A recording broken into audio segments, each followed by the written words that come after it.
Hello and welcome to January's Birds of Essex live on YouTube with me and Steve. Good evening, everybody. Nice to see you. Thanks for tuning in tonight. Before we start, we've got a bit of good news and a bit of bad news. So the good news is you don't need to adjust your sets because there is only the two of us, and Steve Swinney is unable to join us this evening because he's a little bit busy. The bad news is that unfortunately you are stuck with just the two of us, I'm afraid. Sorry about that. People will be switching off in their droves now. It's like, I know, yeah, the figures will go down any second, won't they? Going to go and watch Coronation Street or whatever's on Friday night. How you been, mate? You been okay? Yeah, good, thanks, matey. Yeah, not bad at all. The month has flown by, hasn't it? I mean, like, where's the time gone? It's crazy. I mean, Christmas, you know, been and gone. New Year, been and gone. How was your Christmas? Yeah, good. Yeah. It's such a long time ago that you like forget what's happened, but I know. Yeah, really good. It's been sort of 3-4 weeks already. The year is literally flying by before you can speak almost. Yeah, I know. And yeah, I mean, birding wise, I don't know. Did you get any birding done over Christmas? No, not really. No, I was away in Salisbury, so yeah, I think I probably saw a few red kites and you know, as you do. Nice. You know, I did a bit of cheating, to be fair. So on Christmas Day, we were due to go down to Tina's nephew's down near Epping.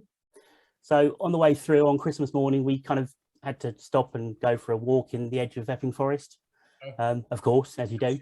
Yeah. So I managed to see kind of nuthatch and tree creeper and woodpeckers and stuff. So yeah, that was good fun. That's good. Yeah, it was really decent. So before we start this evening, obviously, thank you for everyone joining us tonight.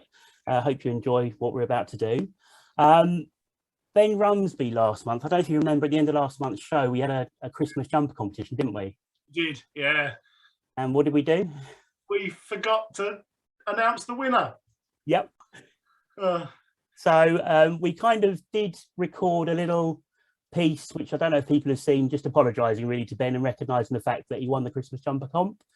And he did receive his prize, so hopefully he's enjoyed that. But just to share the picture once more of Ben, I think he had COVID at the time, didn't he, Steve? I think. Yeah, so he couldn't go out. We couldn't get him out in the field birding, so birding from his bedroom window is the next best thing. So yeah, and writing all the sightings all over the bedroom window as well, as you can see there. So yeah, that was a good bit of fun. And just apologies again that we didn't announce it during the show last month. Unfortunately, we just forgot. My fault, really. But there you go. That's the true professionals that we are. Yeah, absolutely. So how's your year got off to so far? Me? Yeah. What have you been up to in January? Do you know what? Every year I set myself, apart from last year because we were in lockdown, a bit different, but I always set myself a target of seeing 150 species in January. Okay. Which I've achieved that. I think I'm on 169 species for the year, which is pretty good. That's brilliant. Very happy with that. Whereabouts have you been to kind of get them? Is that can't all be Essex, surely? Pretty much. I mean, I think 131 of those are in Essex. So yeah, I did have a tour that I did in Devon and Cornwall a couple of weeks back. Okay. But apart from that, I think I've been to Suffolk once and Norfolk, just 2 visits, and yeah, so yeah, pretty good. So that's good. How's yours coming on? Yeah, not too bad. I mean, obviously I have actually been at work this month, so contrary to what people say. Yeah. But I've managed to fit a bit of birding in the mornings because it's starting to get a little bit lighter in the morning. You can kind of get out at 7:45, 10 to 8 and still see stuff. Yeah. So I've been doing a little bit on the way through at Ardley in the mornings, and then obviously days off, out and about as much as I can. So I'm not quite as high a figure as you. I think I'm on 121 for the year so far. 118 in Essex, which I was quite pleased with. So yeah, it's not too bad a start. We want to know how you guys watching are doing so far. So how was your Christmas? How was your New Year? What totals have people got at the moment? So if you want to share anything with us tonight, if I'll just pop this screen up. Yep, as you all probably know by now, if you log into your YouTube account via Gmail, you can ask questions on the YouTube chat, and you can also send emails in if you want to ebwstalks@gmail.com, and we'll try and keep an eye on them for you as we go. if we do miss anything, apologies in advance, but we'll try. We've got one less pair of eyes tonight, so you have to bear with us. Yeah, this is a work in progress. This is. Yeah. Right, quite... what are we doing next? So, what's up next? Well, we've got, I think, already there's people commenting on YouTube channel. There's okay. Let's have a look. What have we got? So, got King Cobra, good evening. So, good evening. Got Mel saying hello. Mo Jackson saying hi. Jan Lewis. Shame there's no Steve S. Now, don't be sad because two out of 3 ain't bad.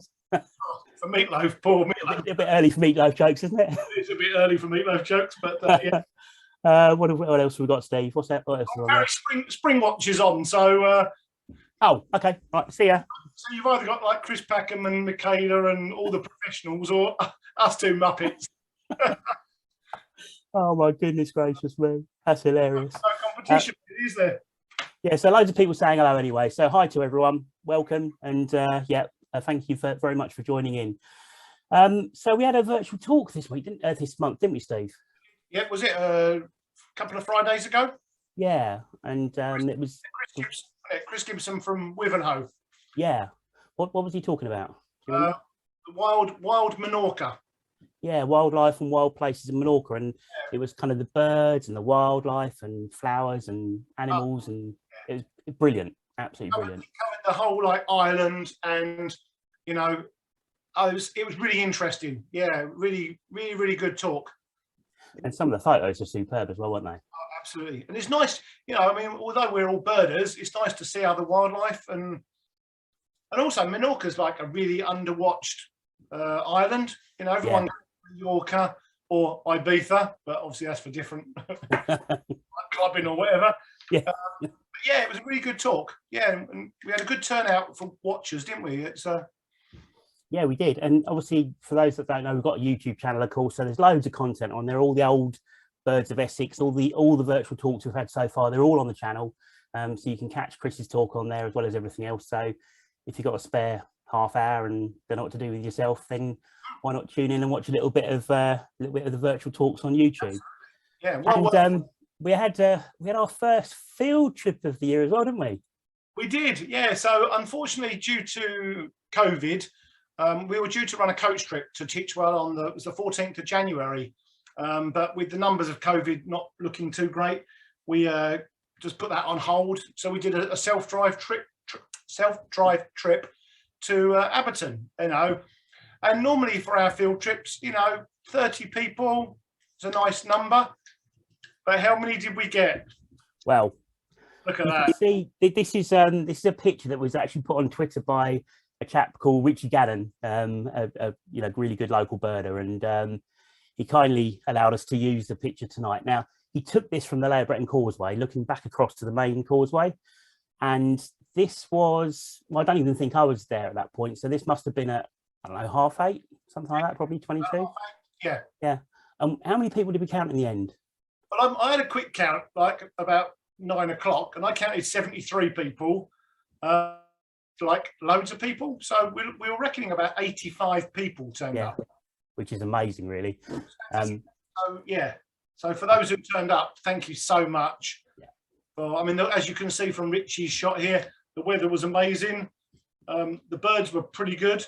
And yeah, thanks for turning up, because it really made it a day to remember.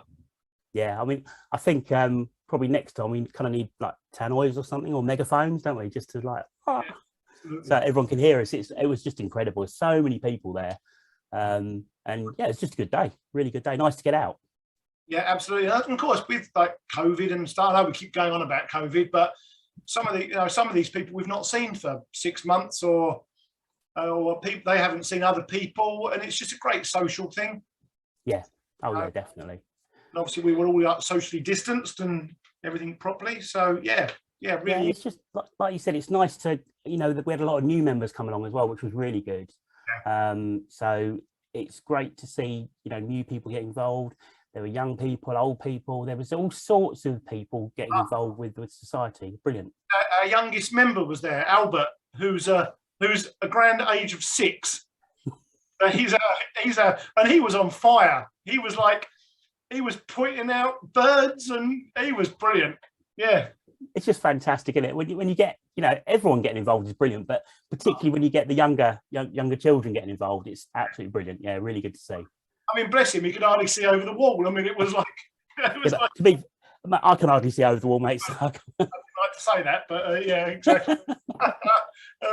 Oh dear.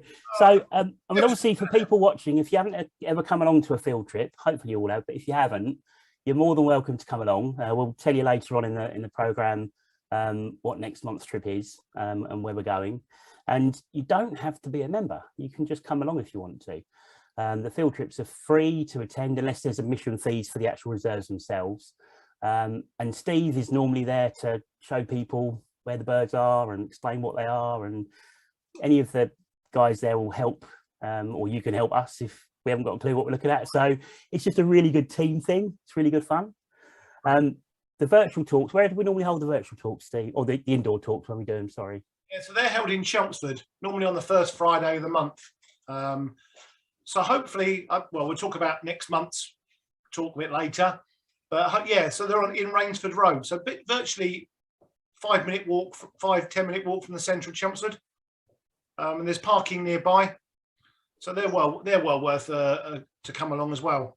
Yeah, they're excellent. I mean, at the moment, I think for the next month, we're going to do next month's one online again virtually, but then hopefully, fingers crossed, maybe after that we'll get back indoors. But obviously, if anyone's watching this and they're not a member, please join. Very simple to join. Yep. There's you can join using on our website. It's quite easy to fill in and pay online. And Matt, my lovely assistant here, is modelling publications that you get. So yeah, you get 2 copies per year of the fabulous Essex Birding Journal. This is this latest one that's literally come out last couple of days, isn't it? Days, yeah. It's literally hot off the press. Have you got yours yet? Yeah, mine came today. Mine is mine. Oops, one's there. Look. Not too sure about the front cover picture, to be honest, but yeah, I'm very lucky. I'm very privileged that Greg, the editor of this, has used one of my photos as cover. So I'm very proud to have that on. Yeah, cracking pick. And inside, I mean, there's loads of articles in here. It's not all about Essex. You know, it's about further afield as well. So North Yorkshire, there's some foreign trips that people have done. Southern Arizona, I think there's a piece near by Simon Wood, a massive trip to Australia he did.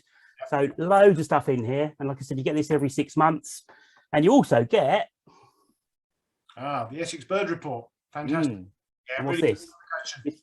This is absolutely superb. I mean, this is kind of a birding Bible for Essex, really, isn't it?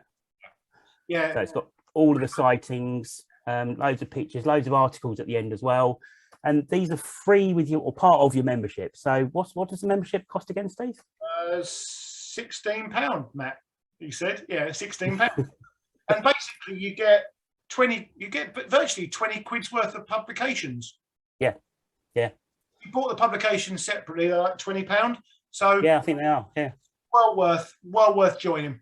So yeah, definitely. And obviously you can then get involved, you know, you kept up to date with all the news around the county and all the things that the society are doing as well, all the field trips and meetings and so on. So if you haven't joined, join. It's well worth it. You can do it on our website, ebws.org.uk, and you can easily check out and pay by PayPal as well. It's really simple to do.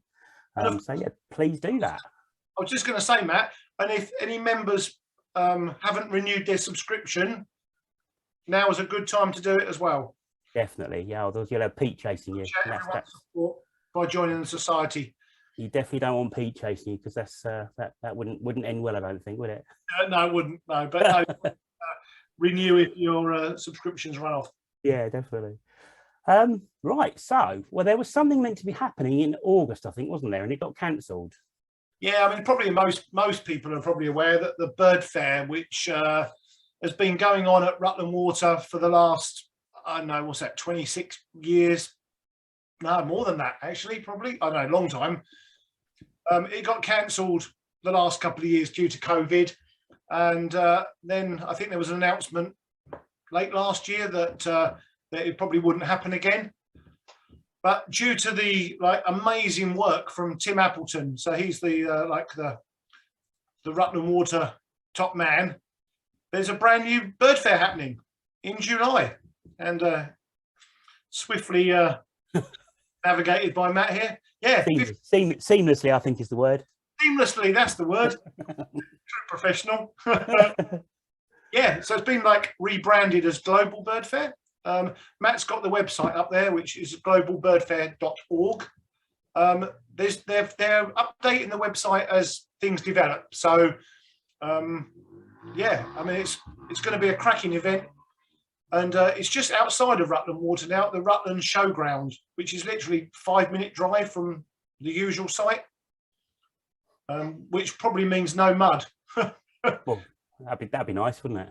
Yeah, because you know what it's like. We've been there years gone by and squelched our way around the marquees. Oh my God, I think the last time, and I've only been, because obviously I've not been birding mega long, so I think I've been to 3 bird fairs.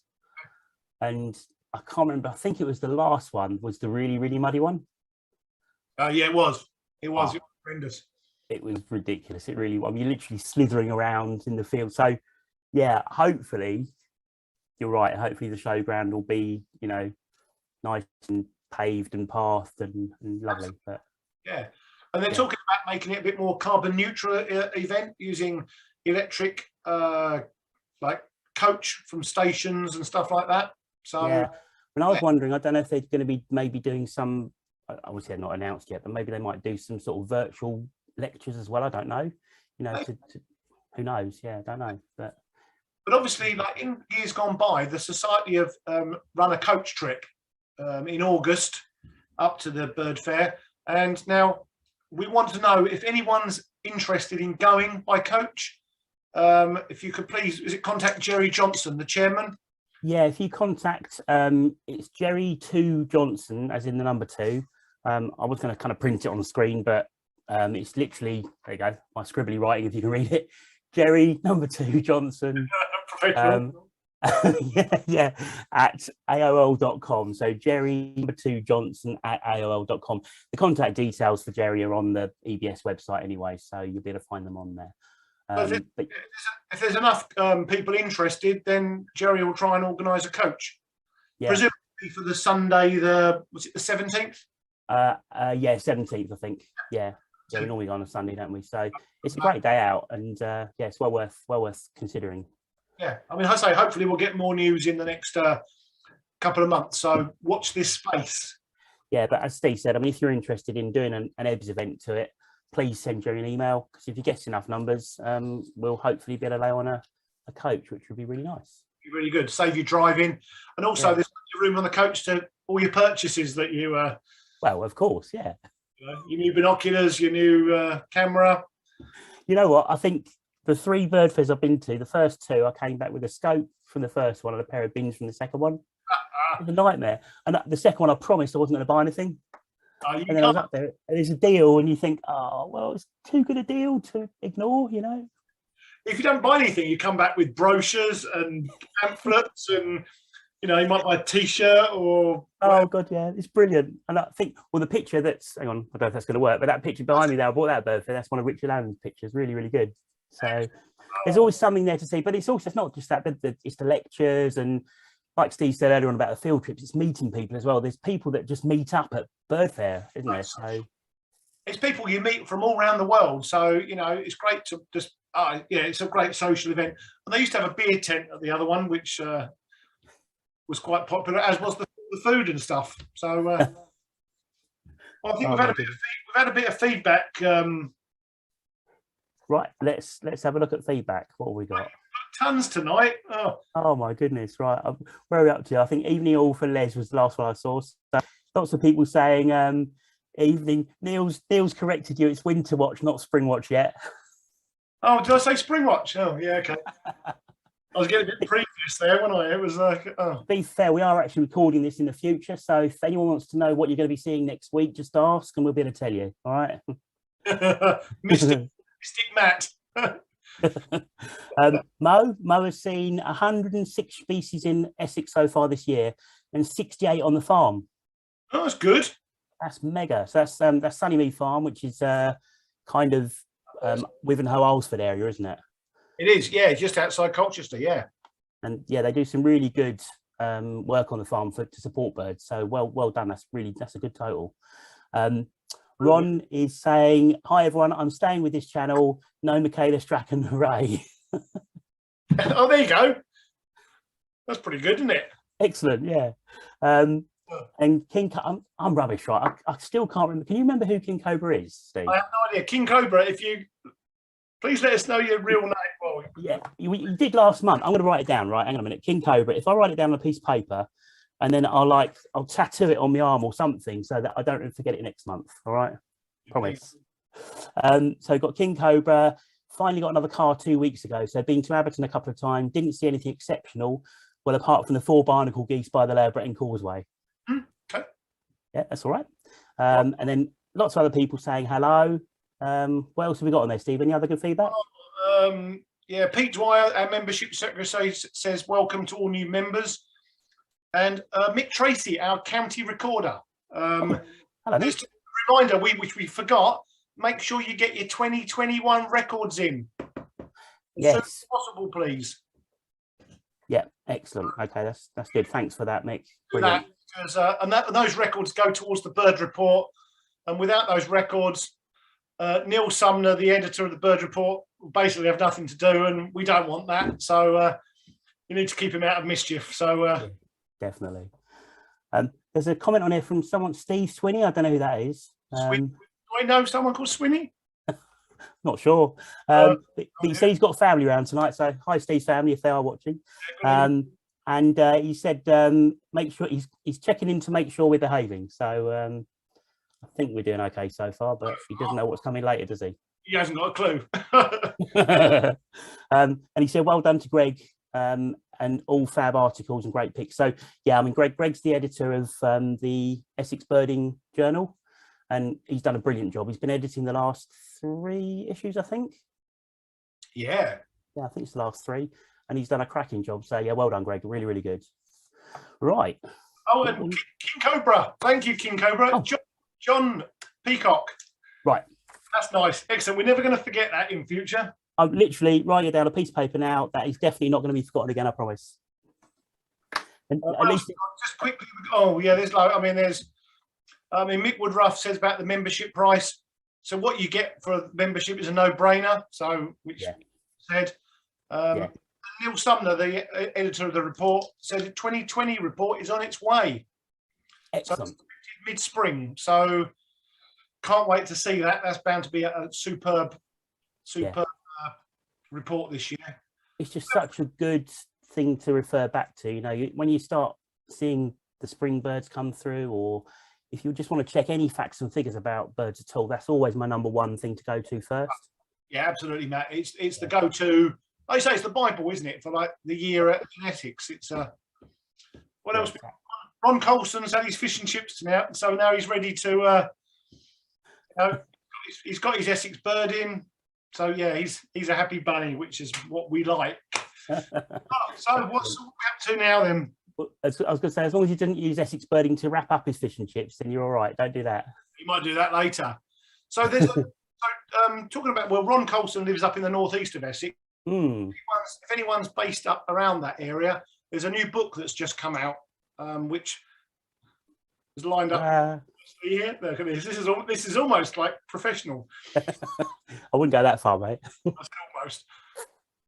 So yeah, so so I don't know if you want to say anything, Matt, or yeah. So it's basically compiled and edited, as you can see there on the screen, by Kevin Marsden and David Bain, and David sent a copy of this to Pete Dwyer, our membership secretary. I think he persuaded him to buy a copy actually, but Pete sent us an email with this picture, and he said it's really good. It's a really good publication. It's covering 70 years of watching and protecting in the Clacton and St Osyth area, which is obviously a very important area for the county. If anyone hasn't done any birding around the area, it's some fabulous coastal habitat. Obviously little terns, as you can see on the cover of the book there. The St Osyth area particularly was always well known for little tern breeding. I think the numbers have kind of declined a bit in recent years. Is that correct? I have. There's still a few around. So, but it's just a really good publication, and Pete said it's like big, thick, heavy, and there's loads and loads in it. So just a little plug for that. If anyone's interested in a copy, it's £15 plus postage and packing. And all you need to do is if you send an email to david.r.bain@gmail.com. You can see it on the bottom of the screen there, david.r.bain@gmail.com. And I'm sure he'll be able to come back to you with further information about how to order and what the postage is going to cost. So really good. Looks like a really good book, you know, and I think in line with John's book from a couple of months, I know last month, wasn't it? John's book. Yeah. Malden, so which is available now in the visitor centres at Abberton and Fingering. So if you want a copy of that, head that way. Yeah, it's just nice to see some kind of local books written by local people, you know. Local books for local people, that's what we like. Oh goodness, but no, that does look like a good one, definitely. We're halfway through like the photographic competition, aren't we? The winter photographic competition. Yeah, so we ran, obviously, you know, we ran the autumn competition and that went really well. So we launched the winter one at the beginning of December. Now, so far we've had over 50 photographs entered already, which is really good. So thanks to everyone who is sending in photos. And the idea or the rules basically are really simple. You can send in as many pictures as you want to. They just need to be bird related. So it can be a bird or some birds or something a little bit more abstract maybe, but as long as it's bird related, it needs to be taken in Essex, and it needs to be taken between the 1st of December and the 13th of February, I think we're doing. And then what we'll do is once we've been through the photos and we kind of choose our favourites, and then we put them all online and people can vote on them, and we decide an overall winner. And we're going to announce the winner in next month's Birds of Essex. So that will be fun. How do you enter? Well, there we go. So you've got the EBWS Winter Bird Photography Competition, and just send your photos via email to ebwsphotos@gmail.com. So ebwsphotos@gmail.com, nice and simple. You can enter as many as you want to, and anybody can enter this. You don't have to be a member. So please send them in. It's nice to see them come through, and you never know, you may win. And if you do win, you get a framed copy of your photo and a little certificate as well. So it's worth taking part. Very nice photograph there, Matt, as well. Yeah. You know what? Actually, last year, right, hang on, I'll put it back on the screen. So this was like a garden, believe it or not, because I live at north of Colchester. I live kind of near where the rugby ground used to be. Okay. And so it's just on the edge of town, really. And I hadn't seen redwing until last winter in the garden. And then we got that cold snap, and there was a few berries on a bush in the bottom of my garden. And we put out some apples and things as well. Yeah. And there was one day where we had, I think, a dozen redwing and I think 2 or 3 fieldfares dropped in as well. So I was kind of hanging out my bathroom window, taking pictures of redwings. I'm sure the neighbours thought I was absolutely mad, but yeah, no, it was nice. That was. So. Garden bird. And also, of course, this weekend, starting today, the RSPB's Big Garden Bird Watch. Absolutely. Everyone's going to take part.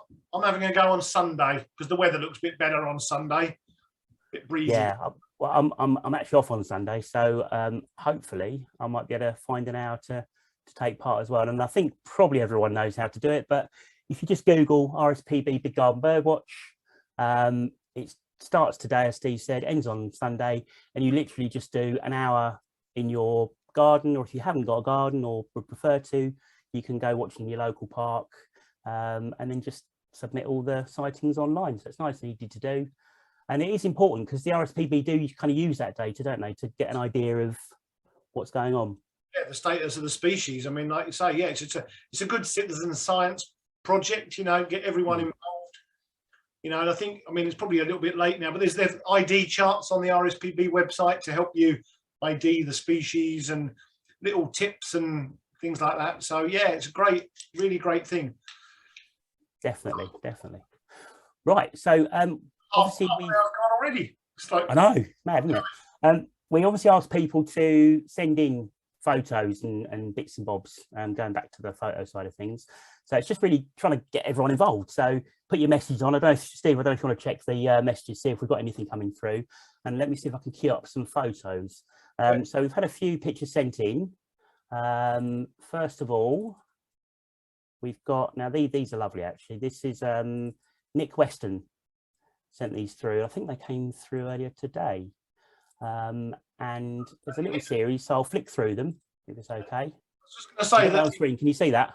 Yeah, and Nick's just commented as well about the bird fair, and he says that apparently his wife confiscates his credit cards before he leaves to go to the bird fair. Well, you know what? I remember the last one I went to. I think it was the bins I bought, and I'd said beforehand, I said no, I'm not going to buy anything, promise. And then got up there, and there was a deal, and I remember I was on the phone, and I was trying to like justify what the reason that I needed to buy these binoculars. Oh, brilliant. There you go. Yeah. But yeah, so Nick sent through some pictures, and these were bramblings. Obviously, there's a whole series of bramblings, and these were in the is it Navistock or Navestock? Navestock. Yeah, Navestock. Yeah. It's not far from Brentwood. Okay. And I think there was quite a large flock, wasn't there? It was with about 300 or 400 other finches. Yeah, it's about 250 brambling in this flock, which is pretty good. In fact, it's a massive flock for Essex. Cracking male there. Look at that. That's spectacular. Yeah, I mean, they're just such pretty birds. They're like a sort of pimped up. I mean, chaffinches are beautiful anyway, but these guys are sort of like a pimped up chaffinch almost, aren't they? You know what? I've never noticed the white on the throat before of the female there. That previous shot. Yeah.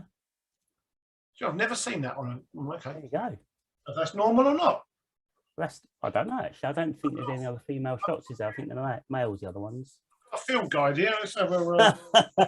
Yeah, just give us a second while we just check some identification features, please. We'll be back after this short break. Well, especially when I'm so slow going through the field guide.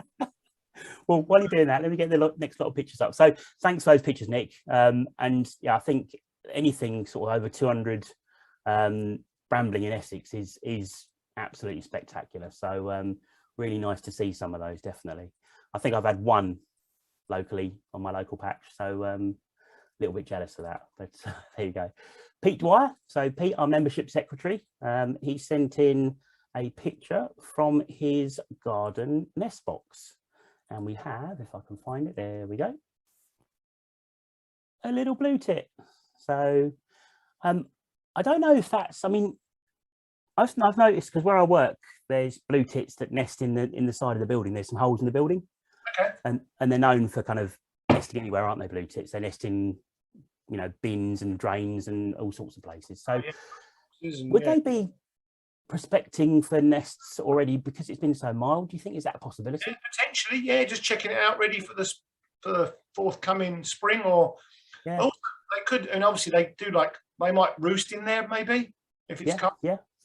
And I've noticed there's been quite a lot of birds sing. I know it sounds daft, but a lot of bird song recently as well. I think if things have started to sing with the sun coming out, maybe, I don't know.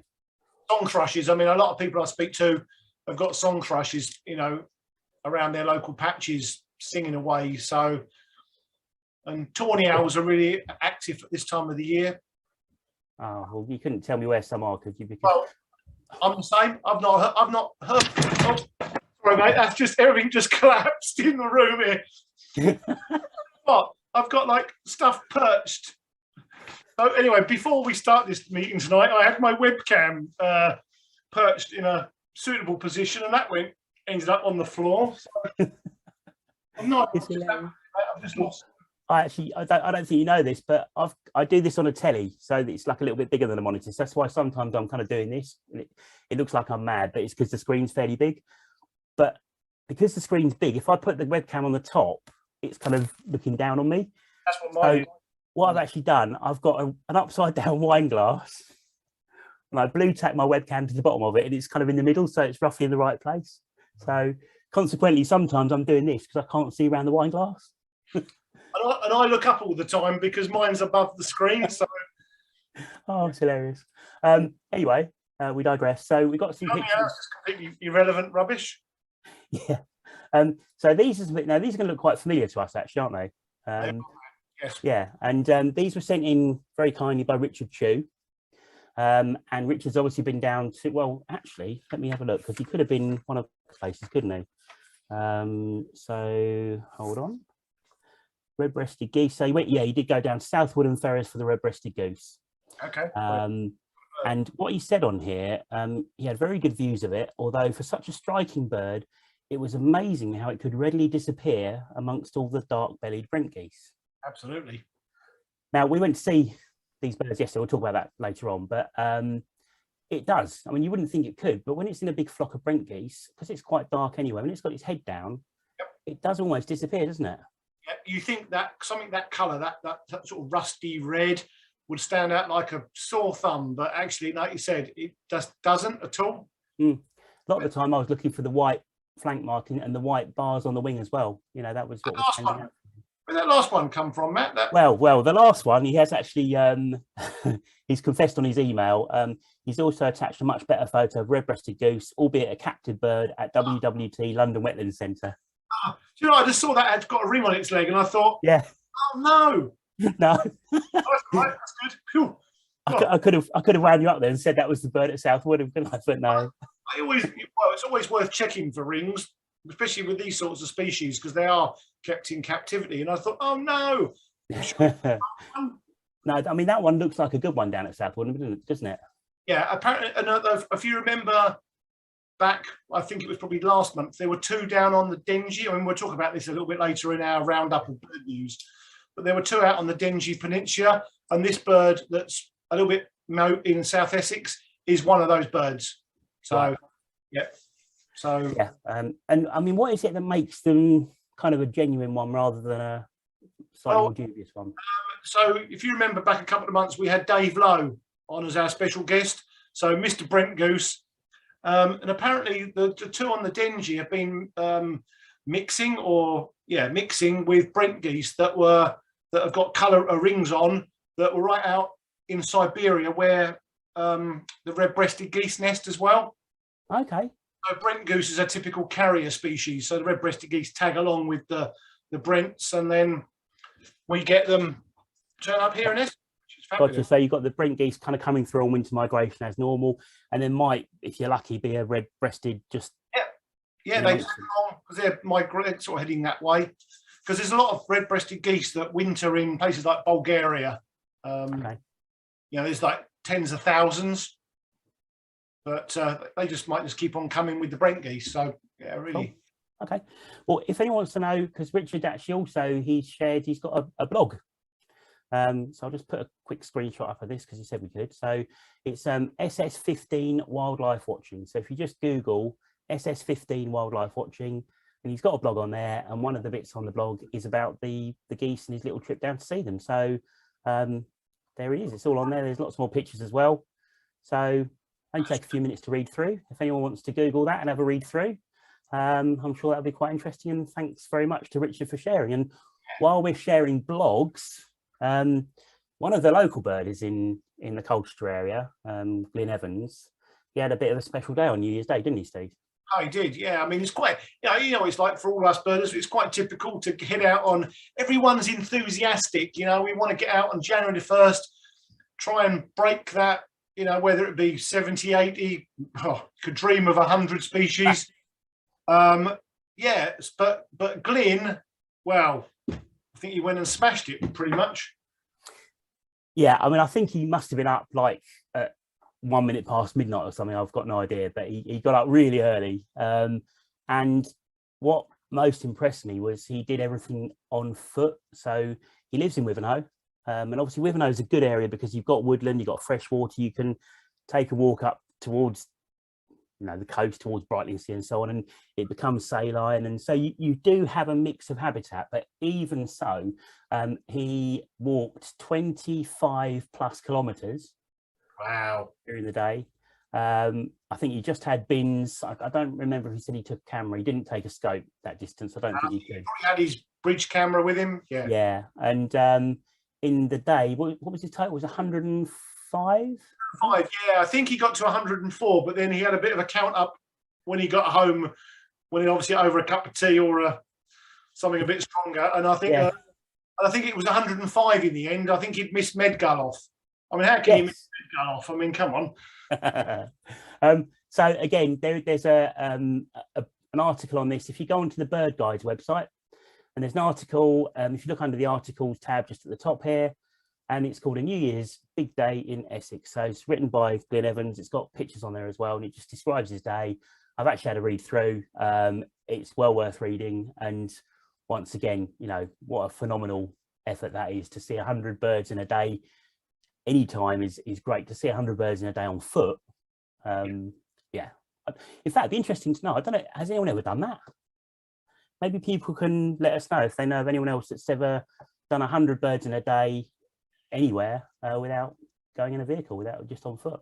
That's fantastic. That's really good. And like you said, they've got such a diverse range of habitats around Wivenhoe. But absolutely, yeah, absolutely. Anyone beat that? No? Pardon? Anyone beat that total? I mean, that's yeah, well, yeah. I mean, for next year, or I'm going to make a confession. I've never actually seen 100 birds in a day, not that I know of. I thought you say you've never bird watched by foot. I thought you were going to say. No, I've bird watched in the garden. Okay, that's all right. No. I do my Ardley patch on foot. I'm about a 15-20 minute walk from Ardley, so I can do like a nice. I think it's about like 8 or 10k in total, and you do quite a lot locally on foot as well, don't you? A big walk, yeah. Yeah, you've walked to Abberton on foot, I think, haven't you, from yours? I did that in lockdown last year because you couldn't come home, but I walked 17 miles. Like... I know Ollie. I think I bumped into Ollie at Abberton a month or so ago. I think he said he'd walked there as well from his sort of Shrub End way, I think, isn't he? Cop Straight Road. So Ollie Cottis, yeah, he doesn't drive, so he has to walk. So yeah, good on him. Good on him, yeah. I could probably do with a bit of walking, to be fair, especially after Christmas. Young and fit, you know, not like us old codgers. Got some more feedback. So Richard Chu says, superb Essex birding received today. Loads of information, interesting articles. Looking forward to a read. Well done to all contributors. Lots of people saying hello. What else have we got on here? You said about Nick Weston, didn't you? Yeah. And his car's confiscated. Nick Lay picked up 3 woodcock, 2 long-eared owls, and a barney on a friend's thermal imaging scope at East Tilbury last week. It was cold but worth the effort. That's brilliant. They're all the rage now, these thermal imaging scopes. Yeah.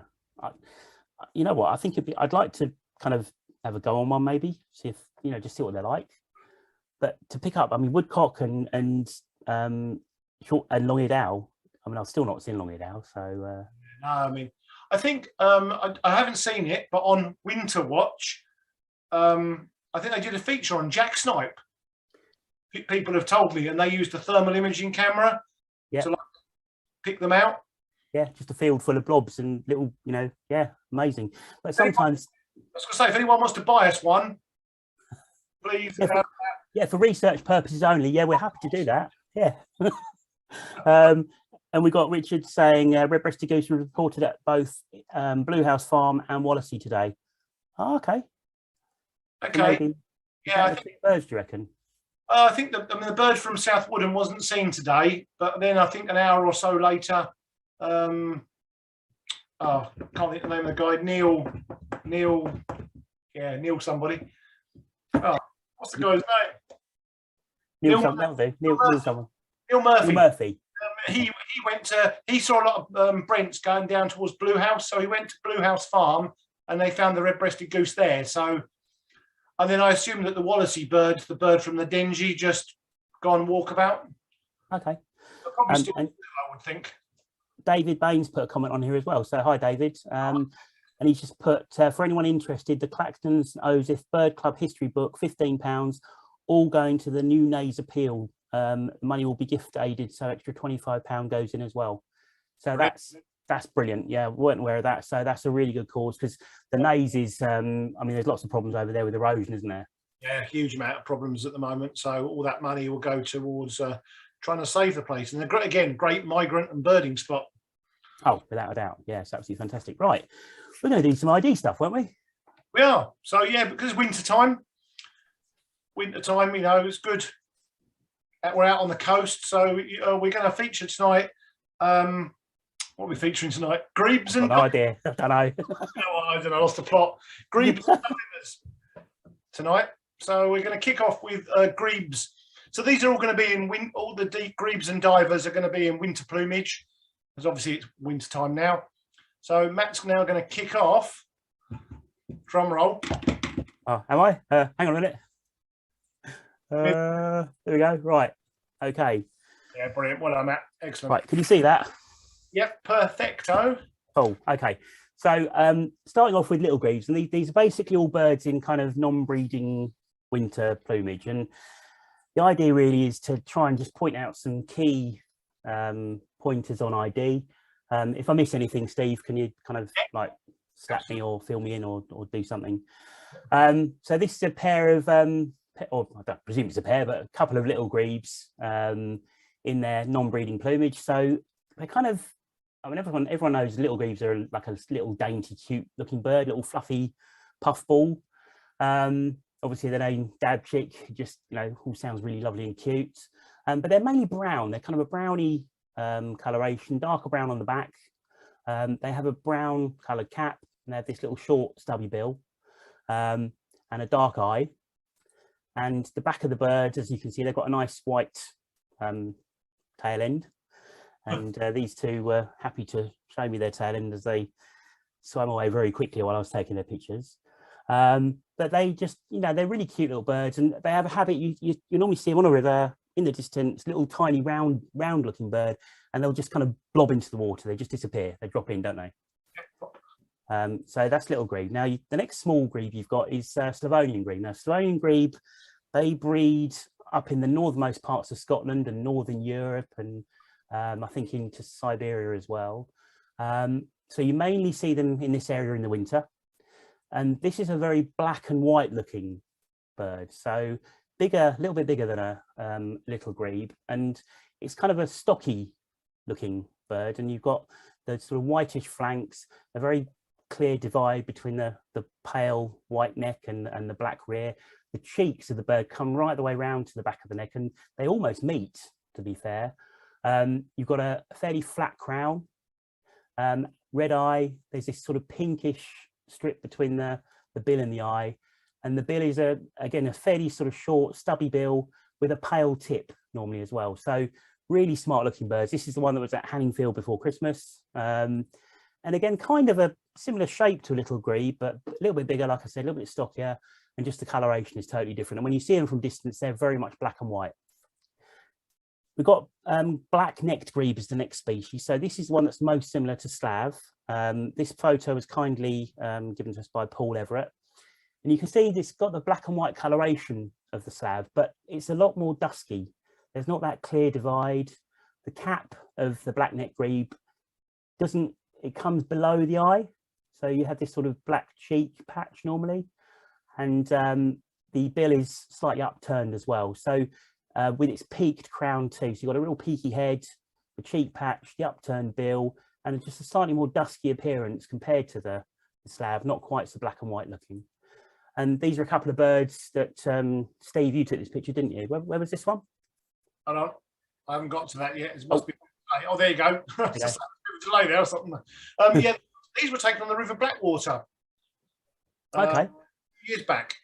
And again, from here, you can clearly see that it's the shape of the head and the bill, really, more than anything. Even if you can't see the markings, it's got this big sort of peaked head, upturned bill, red eye, dusky looking bird, but still black and whitish. And I think they're brilliant. They've got a lovely attitude, haven't they? They're great birds. Yeah, they're cracking birds. Yeah, absolutely cracker. And they do breed. They breed in sort of into Scotland and maybe other localized parts of the country, and kind of across the middle band of Europe as well. And that's just a picture showing you all three together. So you've got the little grebe at the top, yeah, Slav down the bottom left, and the black-necked and on the right-hand side there. And you can see they do all look different, particularly the little grebe, of course.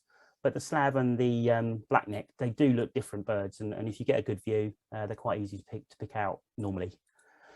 In flight, we've got some flight shots here of Slav. So again, obviously black and white. You can see the very flat cap between the bill and behind the eye here, and the Slav has got a white patch on the rear of the wing that's not massively huge, and you can just about see on the top of the right wing here on the shoulder there's a white patch as well. So in flight you've got the white rear with a little white patch on the shoulder too, and obviously smallish black and white looking birds.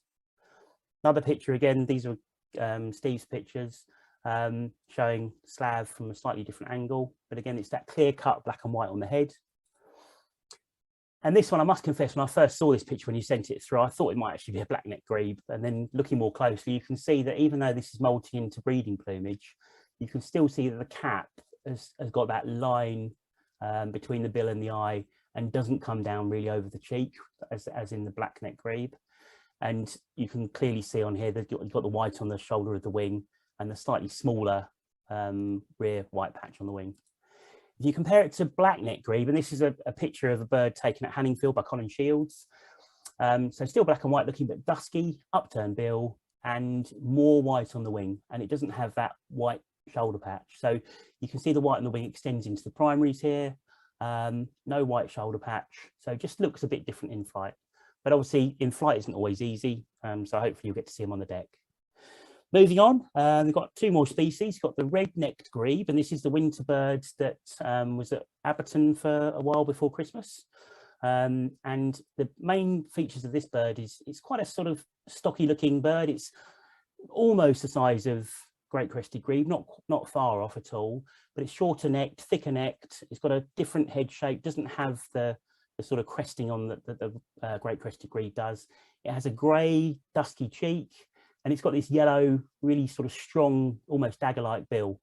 So really, really smart bird. Same bird here, just from a different angle. Again, you can clearly see this duskiness on the cheek. The dark eye is kind of enclosed by darker plumage, and clearly yellow bill, of course. And if you compare to the great crested grebe in winter plumage, the bill is slightly different shape, a bit longer, obviously pink in colour. The eye is a real clear giveaway because it's a red eye and it's surrounded by paler white plumage. So the eye really stands out. The cap is above the eye. And of course, you've got the, you know, the remnants of the breeding plumage crest on here. So you can still see that sort of angled back to the head there. And then this is one of this year's birds in winter plumage. So you can still see it's got a little bit of the old humbug striping left, as well as all the other features. Very pale white front of the neck on the great crested grebe as well. So from a distance, they always look long-necked, very slim, very graceful, and with that really sort of long pale front, they do stand out even from a distance through bins, don't they? Yeah, absolutely. This was a shot just taken at Abberton earlier in the year of actually breeding plumage birds, but just to show you the size relation. So you can see the red-necked grebe isn't far off the great crested grebe in terms of size, and like that, they don't actually look that dissimilar. You know, you could easily scan through a flock of great crested grebe and miss that if you weren't careful. And finally, a side-by-side shot of the two, just showing that slim, you know, slimmer and more graceful profile. And you've got a couple of flight shots: the red-necked grebe, dusky neck, small white patch on the rear of the wing, and the great crested grebe, although it's a young bird, it's still got the diagnostic wing markings with the large white patch on the rear and the white patch going right the way through the wing to the front. And that's it. There you go. So hopefully that's going to help really good, someone. All right. So I'm doing divers. Luckily, my diver ID bit's only 3 species, so I should be done in about 10 seconds. So, so let me just share the screen. So we've got 3 species that we regularly see in Essex.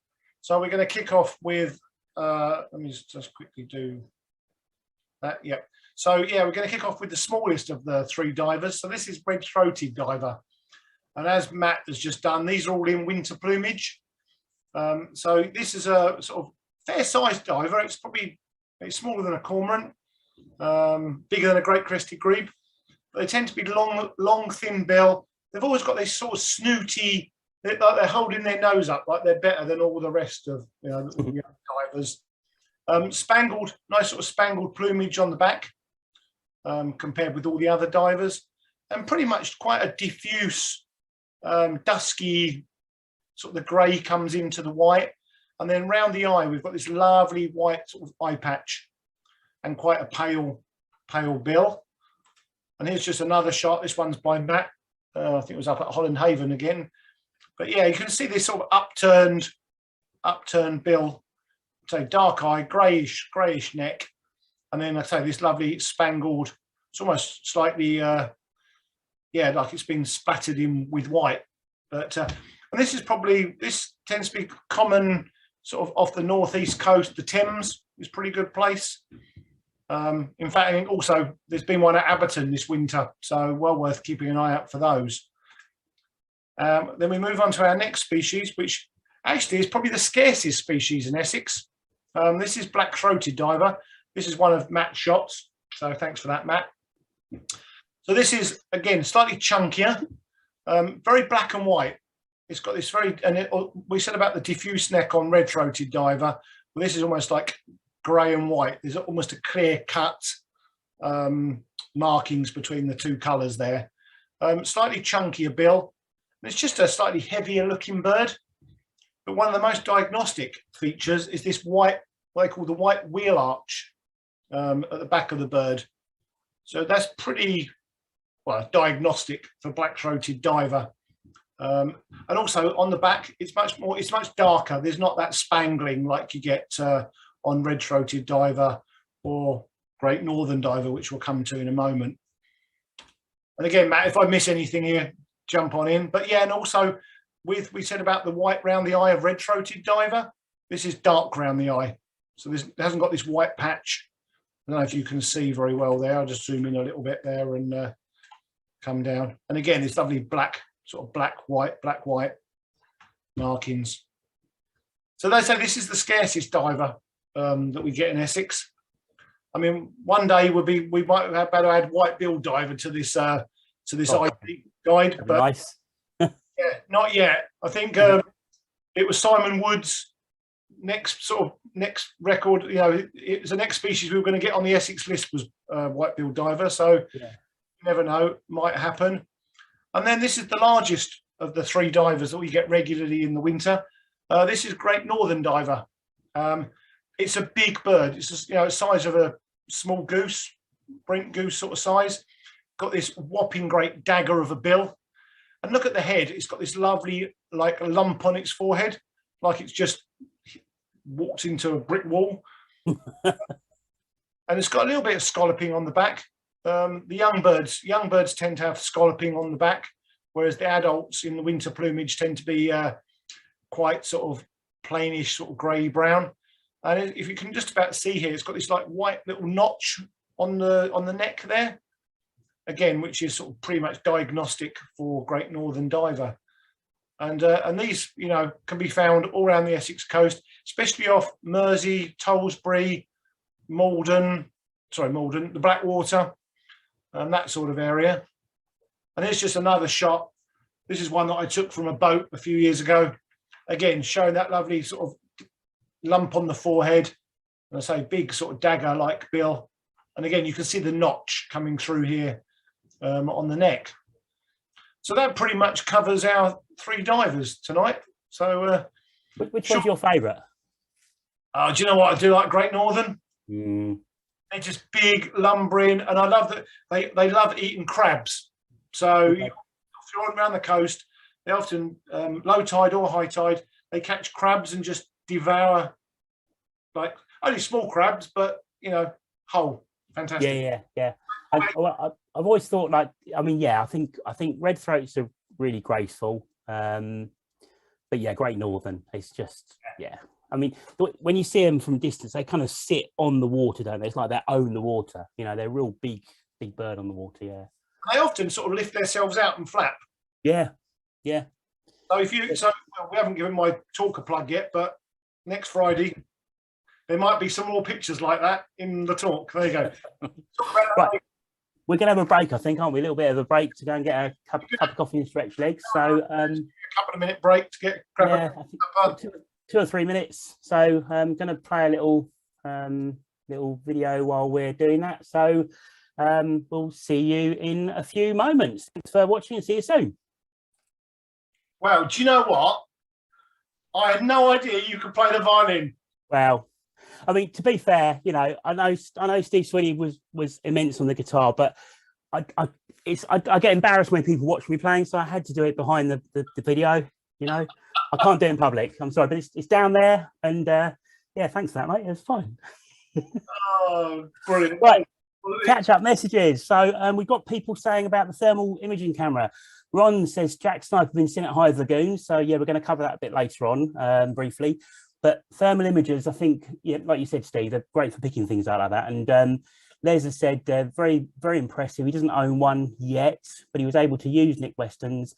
It's amazing how sensitive they are. And Nick Weston said he hid his credit card in his sock. I'm presuming he means when he went to Bird Fair. Probably needed it for his thermal imaging camera. I reckon so, yeah. If you want to take Matt and I out with the thermal imaging camera, we're more than happy. You haven't got to buy one. You know, we're more than happy for that. Yeah, and King Cobra, or should I say John Peacock, he's gone, but he said thanks very much. He's going to get the rest on catch up. And again, yeah, I mean, we've got probably about another 40 minutes left, I reckon, half hour ish, something like that. Yeah, so not too much left. But if people do want to watch anything on catch up or want to watch it again, obviously it's on the YouTube channel, and we'll upload a edited version over the weekend and so on as normal. So Rob Sheldon, Green Big Day. Here we go. 144 species by Nick Moran and Chris Mills. They drove to Norfolk. Okay. But the list was done by bike in 19 hours. Okay, so once they started, they just used bicycles rather than any transport. So that's pretty impressive. 144 species on bicycles, yeah. And Richard Chew, the Matt Turner violin concerto, you don't get that on Winter Watch. Well, what can I say? Exactly, yeah. I'm sure Chris Packham can't play the violin. Steve Grimway will be doing a drum solo next month. I'd just like to announce that now. So yeah. Okay, I better start practicing. Right, what's next? Bird news. So what's been happening? It's been, I mean, to be fair, it's been a really busy month in the county, bird-wise. Again, I think that's sort of spurred on by people out and about trying to. You tend to find, well, this is just, well, it's just me or not, but towards the end of the year, people get a bit like, you know, we've seen a lot of stuff. But come January the 1st and January, everyone's out. You know, everyone's got that enthusiasm again.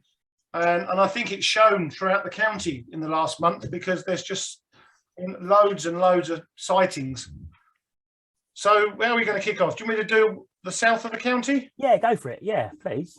So normally, this is normally like I normally tend to do the mid sort of area, and Steve Swinney does the south. So forgive me if I've got anything wrong tonight, Steve, or anyone. Can I let people in? So when we were doing like a little prep bit at about 7:15, Steve said to me, he said, right, I've done the south, and I said, well, I've got a little bit for the north, and like no one had done the middle. We'd forgotten to do the middle. We're just like, hilarious. So yeah, we're there though. We're okay. Right, go on then, Steve. Sorry.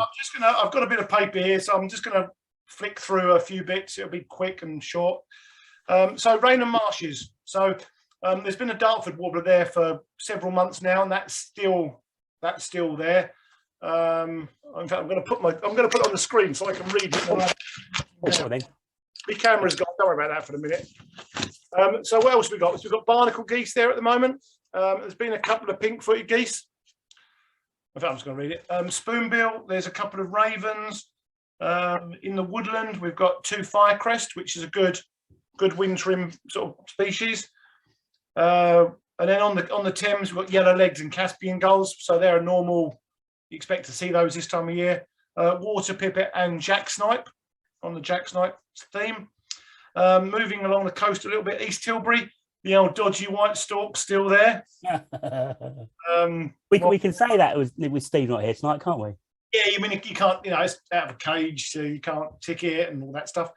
There's been a couple of jacksnipe down at East Tilbury, along with brambling, lesser redpoll and siskins in the woodland, water pipit, and then just up the road at Thurrock Thames side, there's been lesser spotted woodpecker.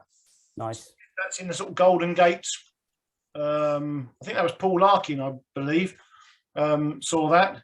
The South End area, Wallasey, we spoke about the red-breasted goose earlier. Wallasey's had red-breasted goose, can't even say it, red-breasted goose, black brant, pale belly brent. There's 3 spoonbills there still at the moment. I saw those a couple of days ago. There's been glossy ibis. Nice. Which is good. Yeah. I think that was a bit of a one-day wonder, glossy ibis there. That's been there. Plus the usual, it's amazing, isn't it, when you say the usual, hen harriers, merlin, and the odd record of shorted owl. So good, really good. Oh crikey, where are we going now? In the Southend area, Hawfinch at Poundwood. I don't actually know Poundwood, but sounds a good spot. And then we've got what we got on the Dingy. We spoke about the red-breasted goose. Hanningfields have barnacle goose, so very much a goose month this month. Over to the west of the county, Hatfield Forest, 26 Hawfinch, Hatfield Forest, and maybe more as long as marsh tit and raven and other good species.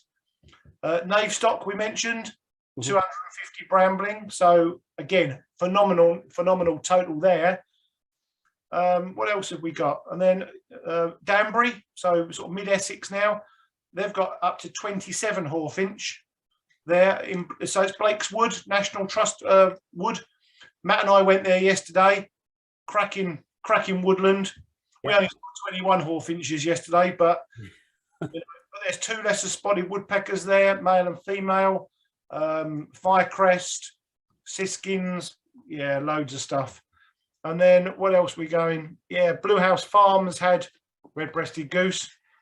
And then I'll finish up quickly with Old Hall Marshes.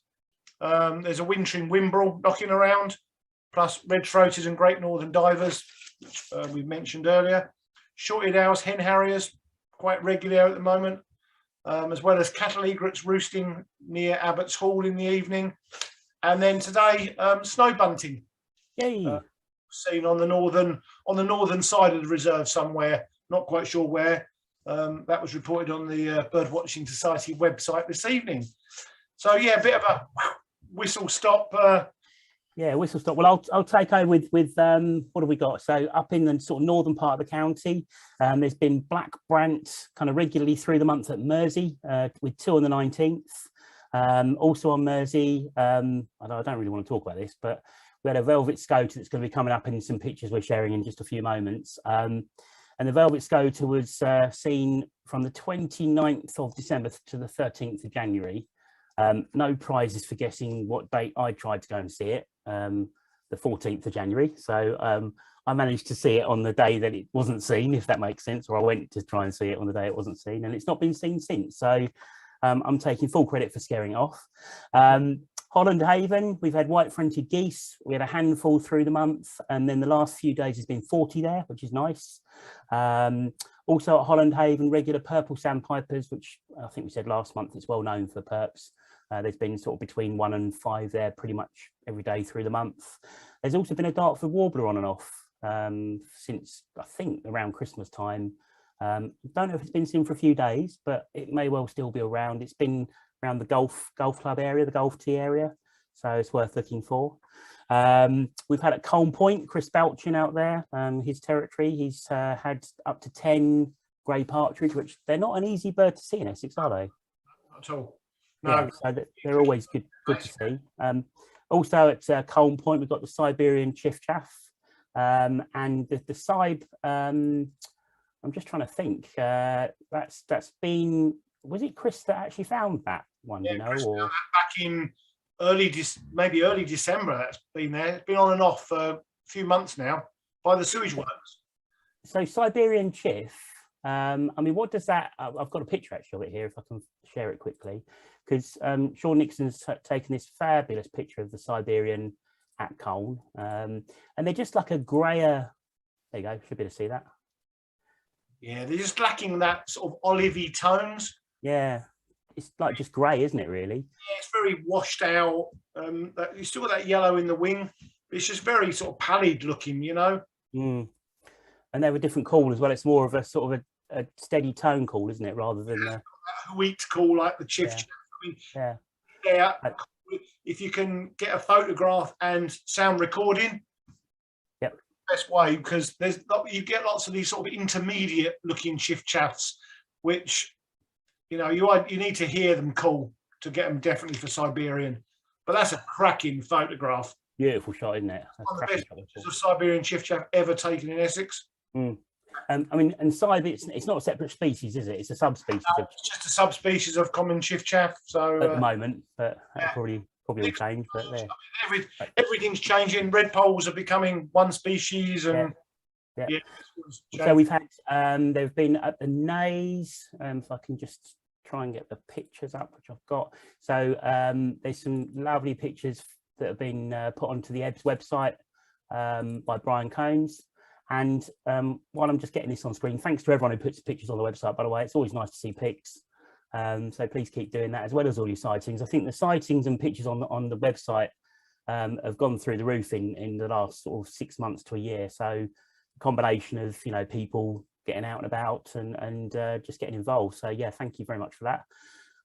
Short-eared owls. So there's been up to 4 short-eared owls at Stone Point on the Nays. And there's a lovely picture that Brian's taken there of a shortie on a post, and got a nice one of one in flight as well. So always cracking to see a shorted owl. We've had jack snipes at the hive. So the hive has had regular jack snipes through since the last show we did. But on the 22nd of December, I think there were 9 reported, which, I mean, there's probably more than that in there, I expect. But I think a thermal imaging camera would be good, wouldn't it? What a good idea. I wonder if we know anyone who's got one. But yeah, so I think the hive, because you still can't get through from Colchester, can you? I think you have to access the hive from Rowhedge, which is a bit of a walk. But yeah, I mean, presumably the birds are on the lagoons. Possibly. I mean, I've actually sort of had snipe flush and jack snipe flush actually from the short grass just to the left of the path as you're walking back towards Colchester. So, you know, anywhere around that area. I mean, the lagoon has got loads of kind of perfect snipe habitat. And don't forget, if you flush a snipe, it's probably going to kind of go up and away, and it makes kind of a funny squelchy noise, doesn't it? Yeah. And a jack snipe doesn't really say much, and it kind of goes up and flies a little bit fairly low normally, and then goes down, doesn't it? So yeah. Anyway, right, Firecrest, Friday Woods, Simon Patient. I think this is really local patch, and he had a Firecrest just before Christmas, which is always lovely. Snow bunting, there was 1 snow bunting on Stone Point at the Nays around about the New Year. And just a quick mention for Paul Brayshaw. He did a roost, or a harrier roost watch at Hanford Water on Bramble Island. And this was on the 15th of January. He had 23 marsh harriers, 2 hen harriers, both ringtail, 10 buzzards, a merlin, a peregrine, and 2 little owls, which is nice. That's not a bad haul. Of course, we can't talk about North Essex without talking about Abberton, which has had its usual array. That's the problem with Abbo. We always kind of, like you said earlier on, we take it for granted a little bit, don't we? We do. I mean, when you list the birds, you're going to tell the birds in a minute, but when you like put them all down on paper, it's like a blooming good, you know, if you saw that in a day, you'd be like so happy, but we get a bit blasé. Yeah. Well, around a little bit. It's crazy. I mean, obviously you've got the normal, you know, loads of goose sanders, you've got loads of goldeneye, pintails, great white egrets. You know, there's still quite a few of those around the reserve. You've got these little chaps, which are probably the birds that roost on Old Hall, I would have thought, aren't they? Yeah, I believe they're the same birds. Yeah, it's about 9. Yeah. So the cattle egrets, I mean, for anyone that doesn't know, they go between the 2 causeways. We're going to talk about Abberton really quickly in a bit. And this is a lovely picture by Brian Bolton of the cattle egret. We've got the today. I think this was yesterday. This was taken by Paul Chamberlain. This is a pink-footed goose. That's again. There's been a flock of 30 odd white fronts between Old Hall and Abberton, and mixed in with them was a pinkfoot. So that's the pinkfoot, and you've got you can see obviously different dark head and bill and frosty back, and then you've got the white fronts as well. Oh, hold on there in a minute. This is the red-throated diver. Red-throated diver, winter plumage. That was at Abberton for a while. You mentioned that earlier on. So that's a lovely shot that Paul got. Nice. Scorp, there's plenty of scorp there still at the moment. This is, I think, it looks like a first winter male bird, I guess. Yeah, it looks like a first winter male, do you think? Male, yeah. And this again was taken by Brian Bolton. And then a couple of adult male scorp in breeding plumage by Paul Chamberlain. Nice. And another couple there by Paul Everett. So loads of scorp around Abberton at the moment. If you want to see scorp and compare them, they're really good fun. And then we've got the white fronts, which have been there today and yesterday. there's a flock of 30, and that's another picture by Paul Chamberlain that's been sent in. In addition, there's still long-tailed duck knocking around. Caspian gull, yellow-leg gull, adult has been seen today again, I think. Redneck grebe still in Peldon Bay, young bird, I guess. And of course, we can't talk about North Essex without talking about our good old favourite Misty Meg gull, which is back and looking glorious in the sunshine and perching on the fence. And if I let everyone know, Steve actually showed me the other day he's got a selfie with the Meg gull, so he's in the Meg gull selfie club, I'm afraid, same as a lot of the rest of us. I would share it with you on here, but it looks I look absolutely grotty in a so you won't be seeing that. And what have you got any pictures of stuff you've seen over the last? Yeah, I've got a little bit which we'll run through. Oh, tell you what! Oh, crikey! Do you know what I forgot? You know, I knew we'd forget something. I forgot to share the pictures from around the county. That was do you want to rattle through them quick? While you're getting them up, oh, there you go. Very quickly. So the picture of a nice barn owl that was taken at Tilbury by our good old friend Steve Swinney. Lovely. A cracking bird. I presume I don't know whether that was digiscoped or not, but that's a stunning shot. Yeah, gorgeous. This is one of the hawfinches in Danbury from Darrell Rhymes. Lovely. So they're feeding on hornbeams. Look at that bill. That's just such a big old bill, isn't it? Monster, isn't it? I mean, that's so. Yeah, if you want to see hawfinches, then Danbury's the place to head. This is from James Hudson. This is the pale-bellied Brent goose at South Woodham Ferries. Nice comparison with dark-bellied Brent geese, which is up in the top here. It's very distinct cut off on the breast and pale. And then our good old friend, the red-breasted goose. This one's without a ring. Luckily. That is a cracking shot. Yeah, that's Paul Chamberlain. I think he took that earlier this week when we had one of those nice sunny days. So yeah, that's my quickly pictures from the roundup. That's beautiful, isn't it? That's we'll beautiful. Just run through. Yeah, I mean, I've taken a few shots in the last month or so. Cool. Again, which we'll run through because time is whipping away like it does every month. This is a bearded tit at Old Hall Marshes. Worth looking out for on a nice still day. Great Northern Diver. Oh, see what a big brute that is. And again, that was taken at the east end of Old Hall Marshes. Even with nothing to kind of compare that, you can see it's big, can't you? You can see it's like a big bird. Yeah. It's just got this large bill. You can even see the lump on the forehead there. Which is nice. This is Matt and I went to Danbury yesterday morning, and we saw 21 hawfinches. This was taken about, it was about 7:45 in the morning before it was even light. Yeah, I don't really want to talk about that picture, to be fair, because we saw in the distance, didn't we? You spotted them, and then there's a few more kind of came into the top of the tree, and Steve's taken a couple of record shots, and I thought they're not going to go anywhere. We're going to walk around a little bit closer and get some nicer views, and I'll take a couple of pictures around the corner. So we walked around a little bit closer, looked up, and they'd all gone. And we saw one or two darting around, didn't we? But that was it. We didn't get good views anymore. So yeah, well done for getting a record shot. Thanks, mate. So yeah, and there's a couple of Matt was doing the Grebes earlier, so a couple of Slavonian Grebes. These were off. Actually, this was Tollsbury Wick. These two. Oh. So next to Old Hall Marshes. Really, this is a phone scoped shot of a female merlin. Okay, so. Okay, so you phone scoped, so it's obviously quite a distance away. Yeah. So how do you know that's a merlin and not like something else? It's small, so it's sort of kestrel, slightly smaller than kestrel. It's got this lovely. I mean, it's not a great shot by any means, but if I just can zoom in a little bit, make it a bit more blurry than it already is. Got this sort of chocolate brown colour. So kestrel would be very much that rusty, orangey brown.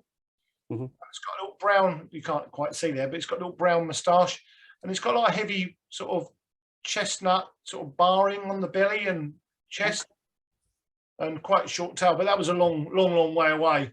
That must be like 800 meters plus away. So yeah, I mean, I'll tell you what. I mean, I know we've covered it before, and we're not going to go into it, but the fact that you can get a record shot from that distance is brilliant, isn't it? It's really good. Yeah, absolutely, Matt. Yeah, absolutely. I mean, it was just, it's just nice. You can just get a record shot. It hasn't got to be brilliant, but Yep. So that was a merlin. This was a knot. I was up at Mistley this week with a group, and we came across this knot with a colour flag. Oh, so it's got a yellow, like what they call a colour flag on there, and it's got a red ring on the other leg, which you can't quite see. okay. But we managed to. It was very faded, the ring number, but we read the ring, and it was AYY. And we happened to bump into Ed Keeble, who's like Mr. Wader guru on the Stour. And he said, I said to him, have you seen this knot? And he went, oh yeah, you know. And apparently this is the oldest bird on the estuary. This is over 18 years old. Oh no, it's not. Oh, sorry. That's. I think we'll cut that, shall we? That's terrible. So this was ringed in 2006 in Norway. Wow. Been coming back to the Stour every winter since then. That is amazing, isn't it? Yeah, and it spends the autumn on the Waddenzee in Holland before coming over to the Stour estuary in sort of November time. Mm-hmm. So that was really, really interesting to see. Little quick shot of the red-breasted goose yesterday at South Woodham Ferrers. Pretending it's a starling. Pretending it's a starling, trying to blend in nicely there. All right, lads, how you doing? All right, starling. That's poor. And then Matt and I saw a couple of short-eared owls at the end of the month down at Copt Hall, which is just south of Abberton. So again, poor light, a bit gloomy. And then this one's for Matt. This is a nice shot. So this is what the velvet scoter should have looked like. I'm not looking. I don't care. This was off East Mersey, a week or two back. But Yeah. nice 2 white patches on the face. And you can just see the white on the wing, just there, just tiny bit there in the middle. Lovely. I've only ever seen one velvet scoter in flight briefly, so I really wanted to see that. And yeah, I was gutted when it wasn't there, but there you go. Maybe The breaks. be in the estuary somewhere. So Yeah, that's fine. Yeah, I've got a couple of pictures as well, really quickly, because obviously aware that time is ticking. We're going to be doing a feature on Abberton quickly, just really more to show people where places are. I know that sounds a bit stupid and probably really bad English as well, but a lot of people don't know which church is which and where the viewpoints are and bits and bobs. So we're going to have a quick sort of whistle stop tour of Abberton, show you a little map and where the footpaths are and stuff as well. So that's coming up shortly. But yeah, so I've taken a few shots from last month. This is one I tried to get a little bit sort of arty with this. I know it's a bit daft, but I was on the top of the kind of cliffs, I suppose you could call them, at Frinton. I'd just been round to my sister's house, and I went to have a quick scan off over at the sea, and the sea was like so calm, and it was the same colour as the sky, and there was a couple of red-throated divers floating around out there, and I just thought if I could get a picture like that. So yeah, I was quite pleased that way it came out, really. Just a red throat, but yeah, quite nice. Bar-tail goblet showing its bar tail. This was taken in Brightlingsea. So just as I took the pic, it happily flapped its wings, so you can clearly see on there it's got its little bar tail. Got the long-tailed duck at Abberton, with all the tufties keeping distance, and a scorp there as well. It looks like a scorp there actually as well, I think, maybe. Kingfisher, so 1st of January, local patch. I managed to grab a kingfisher in a bit of sunlight, which was always quite a nice way to start the year. Quite pleased with that. And then I think on the 6th, I went down to Old Hall as well. Obviously got all the dark-bellied Brent geese there, flocks and flocks of them flying around. Got my first ring plover of the year there as well, which is always nice to see. Real cute little birds they are. And got a peregrine on a post. And I reckon this is a female. Yeah. Because it just looks, you know, yeah, it's got big old shoulders. And I read somewhere that the females always look like they've got a smaller head because they've got such a big body, big broad body. So yeah, beautiful. And it just sat there. I mean, it looks like it wasn't that far from the path really, probably about 30 meters or so, maybe 30 or 40 meters, but it just sat there. And I had to follow the path round and didn't go anywhere, just sitting there enjoying the sunshine and not bothered by anything. So lovely bird. Then went to Brightlingsea to try and see the black redstart for the 4th time. Bumped into Glyn Evans. This was on the 14th of January, so he might well have still been doing his walk from the 1st of January, I don't know. But we wandered up and had some nice views of Skylark in the sun. Didn't see the black red, and then on the way back he suggested going to look by the boat yard, you know, by the docks. Yep. And on the roof of I think it's a hotel there in the corner, lo and behold, black red start popped up. So lovely male black red. You can see the sort of red tail and vents and the white wing patch there. And what a cracking little bird. They're beautiful, aren't they? Really lovely. And then we've got the rock pipit at Abberton, and that's been there for a while now. I think there's been a couple, I think, haven't there? 2, yeah, there's up to 2 there now. Yeah, and they sort of merrily just bob along the edge, and you can get some nice views of those. Tree creeper at Ardley the other day, just did a little walk in the sun, and nice tree creeper popped onto a tree in front of me. And then some siskin down the bottom of Castle Park. It's always nice to see the siskin down there because there's plenty of older trees down there, and they love feeding on the older cones. So you'll quite often get them along there. A couple of Egyptian geese on the way to work. I actually took this picture from the car. Probably not particularly safe. I had stopped. I'll hasten to add. Yeah, okay. I wasn't actually like driving. But yeah, so I pulled over and they just sat there and just watched me. So I just took a picture quickly and then drove off and merrily left them to it. And then I do confess to everyone watching, I'm really sorry I had to stray into Suffolk for my first shag of the year, but managed to pick one up in the middle of the river there. It kind of flew downriver and I thought, that's not a cormorant, it looked too small.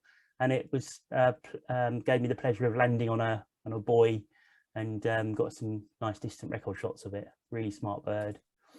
And then of course the red-breasted goose from yesterday. Managed to nick a photo in flight actually as it took off. Good. Yeah, it kind of went past us. So it's nice to see the markings under the wing here. It's quite interesting.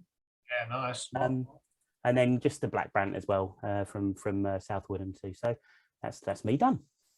Excellent. Right, well Abberton, I think. 1.5. Well, we've got to round this up then, really. Yeah, I mean, feedback. So we've got Les Malloy. You don't want to try one, Steve. You'll be trying to think of ways to raise the funds to get one. I think he's talking about the old thermal imaging. Oh, he's up to £3.72. Hang on a minute, I've got a piggy bank here somewhere. I'll see if I can get a couple of pennies for you, Les. Ron Furman, Jack Snipe and Snipe are both on the right-hand side of the lagoons. Okay. So all that sort of long scrub there. Okay, that's brilliant. Thanks, Ron. Yeah, Les has said, where do you access the hive? So you do literally, I think you have to park on the front of Row Hedge at the moment and just walk back. There's a couple of gates to go through, and then you kind of come out the second gate, you come out by the lagoon. So yeah, it's quite straightforward. And you just can't get back through it, Colchester. You can go all the way along, you can go back to the end where you sometimes get bullfinch in the bush there, but you can't get into Colchester. And Jonathan's answered that, so okay, yeah, you're right. I'm going to save that last 20 seconds, sorry. Yeah, thanks. Brilliant. Okay, right, should we do Abberton? Yeah, just run through this quickly. Yeah, cool. So yeah, the idea was, like we said earlier on, just to show people kind of bits and bobs about Abberton. Now, what we were going to do to start with, we were going to do like a little video of each of the locations, like a 360 one. And we started doing one, and it kind of was going quite well. Thought, yeah, this is all right. This is Lower Breton Causeway. Nice idea, 360. And then it kind of got to about here, and I realised that any second now, if we do a 360 of each location, we're going to get the same person photobombing the video each time. So I look really happy there, don't I? I'm like, yeah, you do, yeah. I mean, that literally, guys, right? If you spend about an hour and a half, 2 hours birding with me, you start off really happy, okay? And 2 hours later, in my company, that's what you end up looking like, right? So anyone that sees me out and about, just go the other way, because you're going to end up looking like that. Oh, good. So yeah, we decided not to do videos. We're just going to do pictures. So what we're going to do, really quickly, these are all prepped, hopefully, maybe. But Steve's done a brilliant little map, and we're just going to run through the locations and just have a very quick 5-10 minute chat about Abberton, and then kind of we're done, I think, aren't we? Yeah. Right, so here we go. You should hopefully be able to see the map. Yep. So yeah, we've marked on in the letters, the red dots, the main birding sites, and then the light blue lines that you see around the outside are permissive footpaths. So you can get, it just goes to show you can get to see a lot of the reservoir now from footpaths, which is fantastic. So well done to the Water Company and Wildlife Trust for sorting that sort of access out. So you're going to kick off with site number A then, Matt? Yes, so A is Abberton Causeway. So that is Abberton Causeway. I didn't want to stand in the middle of the road, so I nicked the picture off Google Maps, but there you go.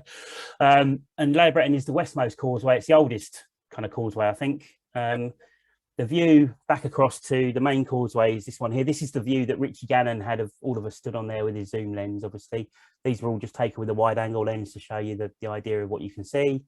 And what sort of birds, you know, what's good for Abberton?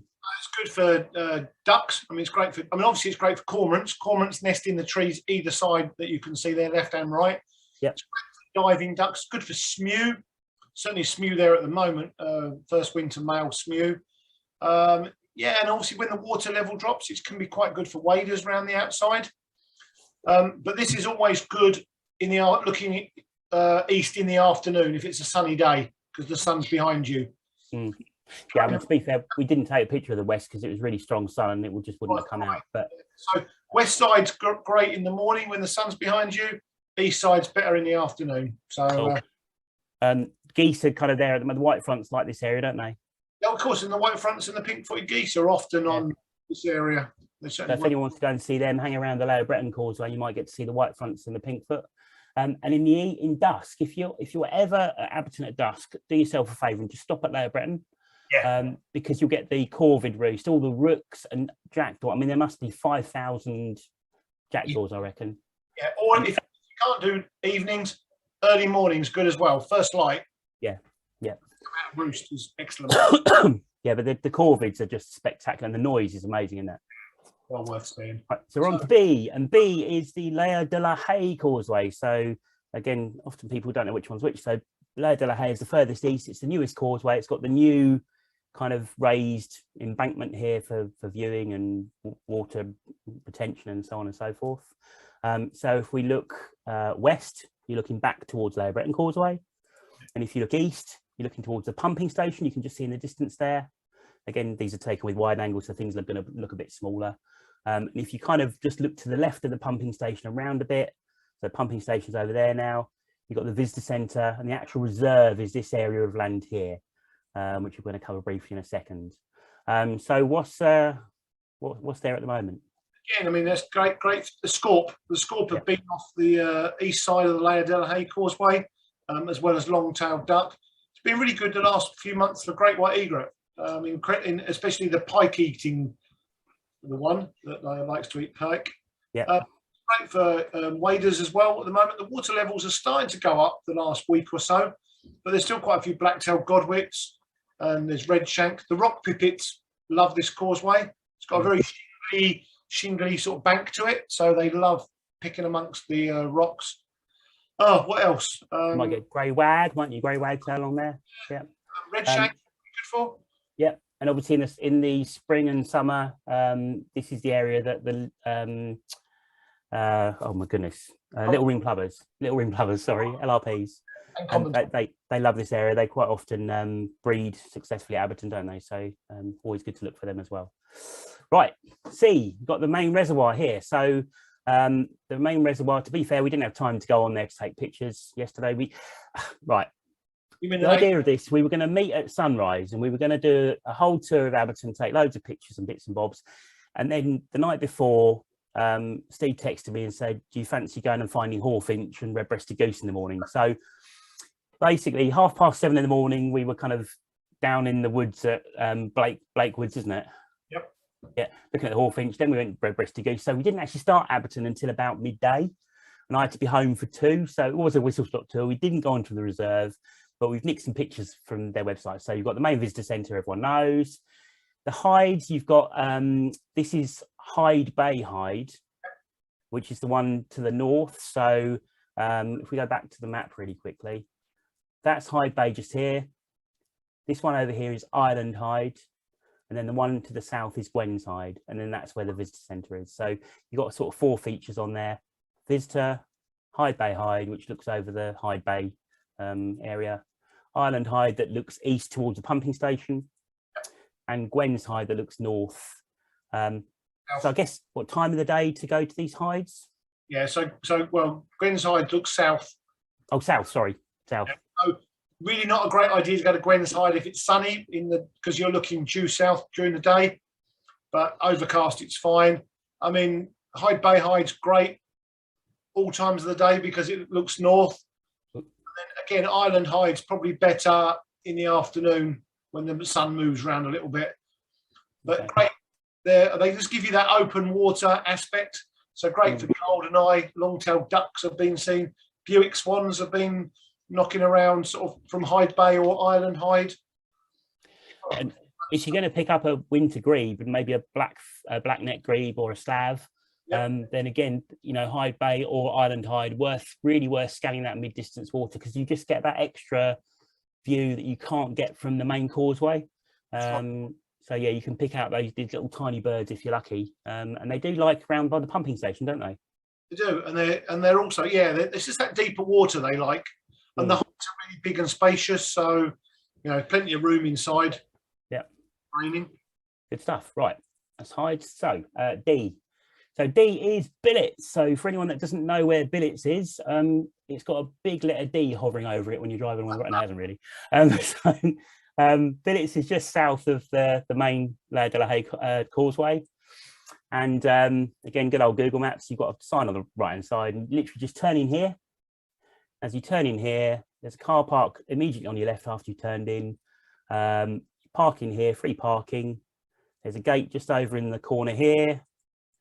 So you just walk up this approach. You've got the hide or viewing area, hasn't got a roof. But again, this gives you a different view. So you've got Wigborough Bay, which we're covering in a second over there. If you sort of pan round to the left, you're looking back towards the pumping station and the view you get off the main causeway. But this gives you a different view, doesn't it, Steve? It does, yeah. I mean, again, it just gives you that view of, it's tends to be much more shallower water. And again, this is really good in the afternoon if it's sunny. Again, this hide's got disabled access or this screen.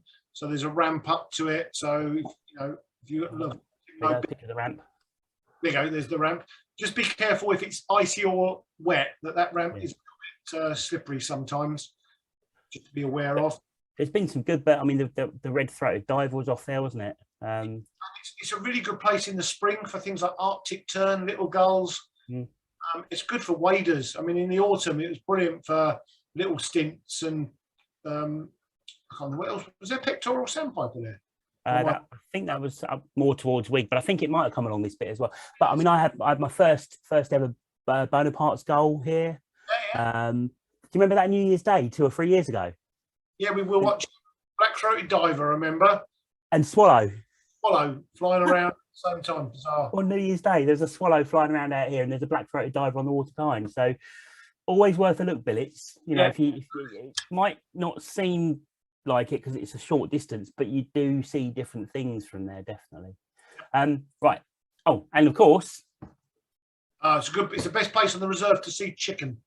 This was a male yesterday displaying in the car park. I thought you were going to go into an ID feature there, Steve. This is a male, as you can see. It's got the nice bright red wattle and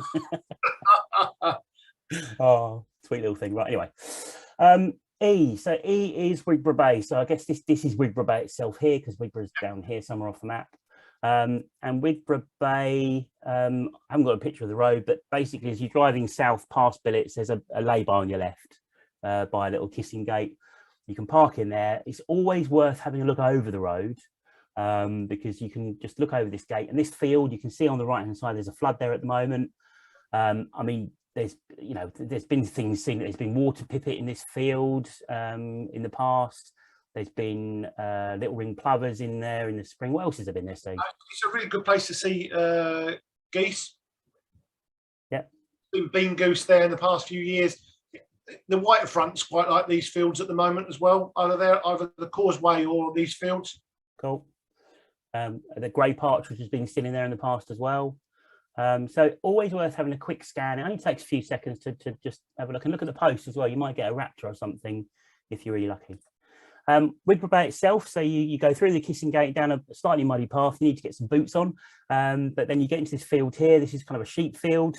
and you've got the Wig Bay viewing screen hide thing with some fairly steep steps, but you can just stand over here to the right and you can get some nice views. And Wig Bay again, similar habitat to Billets, but what's it good for there? Again, this is in the autumn and winter. This is really shallow water, so brilliant place for waders. There's always a flock of godwits, lapwings. Brilliant for pintail in the autumn and winter. Again, that shallow water, and it's probably one of the best places for Buick swan. Okay.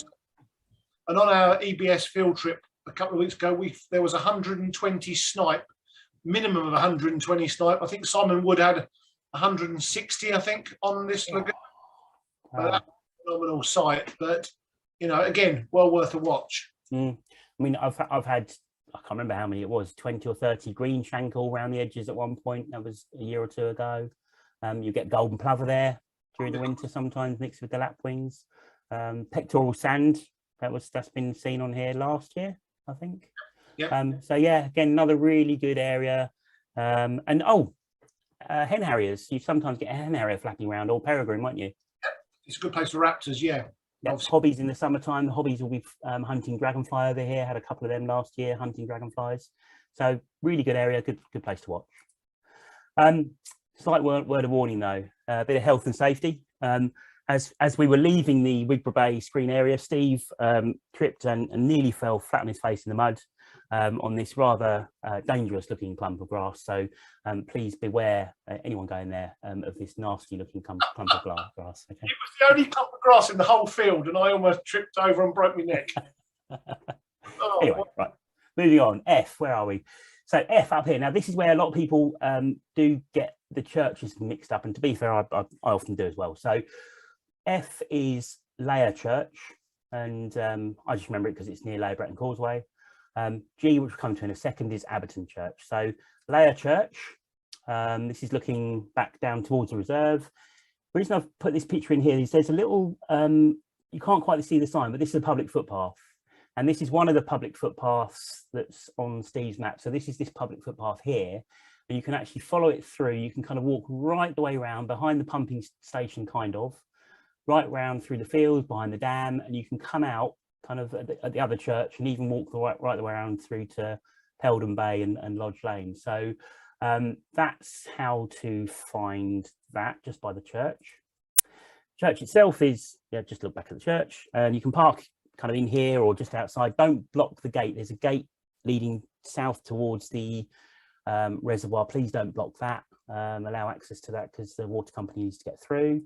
If you do walk past the gate, you can walk past the gate. It's a pedestrian access. And then this is where, or one of the best places you can view from. You can get your scope right up against this kind of railing here, and you'll be able to look straight through and not see the railings at all. And you get this lovely view of Hyde Bay. So Hyde Bay Hyde is over there, I think. Yeah, pretty much. Yeah. So you get, it's just a different view of Hyde Bay. And it's a quick view as well. You can pull over in your car, have a quick scan, pick out any bits and pieces. So what are you likely to see here? I guess probably Buicks. I was just replying, sorry, Jonathan Norton just replied about his blind nights up from footpath near F. So I was just replying to him, so my apologies. Sorry, okay. Yeah, so Buicks, yeah, Spew there at the moment, or has been. Yep. It's a great place for waders, green sandpiper, black-tailed godwits.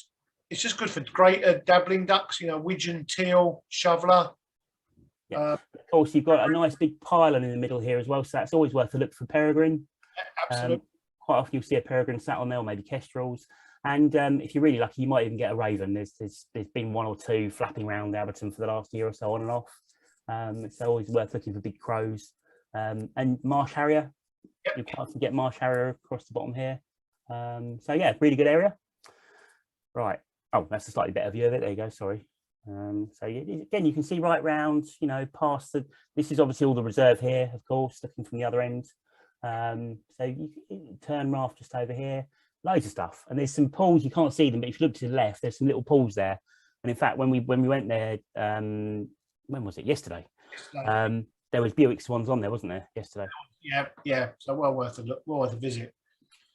Right, so that's F. So G. So G, to get there by road, you kind of have to drive north, turn right at the crossroads, and then you kind of stay on the road for about a couple of miles, something in that region.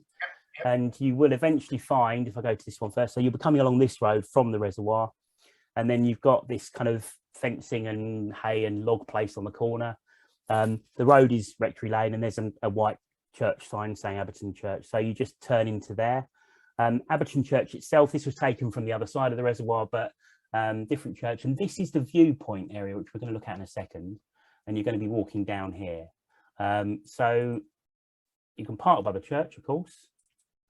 And then as you go through the little metal kissing gate, you've got two choices. This is the path that goes back towards the other church eventually, isn't it? Yeah. And then you can turn left down here towards the viewpoint. And the viewpoint, you end up walking along a lovely little track with bushes either side. Really good to look out for finches, yellow hammers. You might get reed bunting along here, thrushes, of course, red-winged fieldfare this time of year. So worth looking along that area. And then the viewpoint itself, I want to say a thank you to the Water Board and Essex Wildlife Trust. Also to Jerry, the society chairman, who wrote to the Water Board to request that this area was made more accessible for birders, because originally they put this new fencing up and it was all up here. Yeah, very high. And you couldn't see over it at all. And you had to stand on these boxes, and the boxes are slippery and there's not enough room. So following a request, I think did Darryl Rhymes meet up with people? He did, yeah. He met with the water company, and they've sort of managed to cut these little like viewing holes in the fence now, which makes it so much better. Yeah, yeah. So I mean, even someone like me who's a little bit vertically challenged, no problem at all. Easily see over the top with your pair of bins. So you get nice views back across to the pumping station. So you've got the pumping station again just over here on the left. This area, this is the dam over here. So you can't see this area from anywhere else really, not in any detail anyway. And this is where the Great Northern Diver relatively recently was kind of hanging around. And also the redneck grebe has been seen in this area as well, hasn't it, from the church? It's a great place for goose and goldeneye, because it's the deepest water on the whole reservoir. Yeah. In fact, if I go back there, there's little pools. I don't know if I think they're dry at the moment, but sometimes you get little pools form around here. And I think there was quite a lot of curlew sandpiper there a couple of winters ago. And little stink as well. So it's a great place. You do need, I will say, you do need a scope if you go here, because everything does tend to be quite distant. Yeah. So well, I think that's pretty much the same with a lot of places around Abberton, isn't it? But also the afternoon, best to go in the morning rather than the afternoon if it's sunny. Cool. Excuse me. The other side, so if you stood here and turned round and looked the other way, again they've cut that fence down as well, and you can look over here. And that's not the best picture in the world, but there is actually a fence that runs along here and then kind of off into the distance. And there's also on the left here, you can just about see one of them. There's telegraph poles, and this is a really good area to look for stone chat and corn bunting. So I don't know if there's been too many corn bunting seen there recently, to be fair, but it's always the place to have a look, particularly on the telegraph wires. It's worth a scan. You never know, you might get lucky. Right, moving on. G. No, that was G, wasn't it? Right, H. So 8. Now this is Peldon Community Hall, and the reason we put this on here is you'll see in a second at the end of Lodge Lane. There's been an issue recently, not with any society members, we don't think, but there's been an issue with 1 or 2 birders parking at the end and blocking the area for the local residents. So this is the best place to park if you want to visit the Lodge Lane viewpoint. Park at the Peldon Community Hall, and you just kind of come out and turn left and just walk about 5 minutes, and then you're at the bottom of Lodge Lane. Plenty of parking here, as you can see. Lodge Lane itself, so that's the community hall here. Lodge Lane is kind of here, so you walk along here, and then the actual 2 areas we're going to look at, I and J, you've got a screen and you've got like a viewing area. So end of Lodge Lane, this is where people were parking. So just to make it clear, please don't park here. And then you just walk straight on through this gate, and you've got the choice of either going left or kind of straight on really, or you can turn right. So this is where you go down to the viewing screen over Peldon Bay. This is the Lodge Lane view screen. Lodge Lane approach, you can see the pumping station here. You're much closer to the pumping station than you are from anywhere else. And the screen itself, as you can see, it's got a cover, plenty of access for scope and binocular viewing, and you get some good views of that area. What sort of thing might you pick up there if you're lucky? Yeah, deep water again, but it's been really good recently for, it's a good place to see peregrine. There's been smew there, Buick swan. Again, well, I know we keep mentioning the same species, but it's great for great white egrets. And there's a massive raft of great crested grebe normally get off there. So well worth having a scan through. Goosander. And again, and there were a couple of common scoter I found off there a few weeks ago.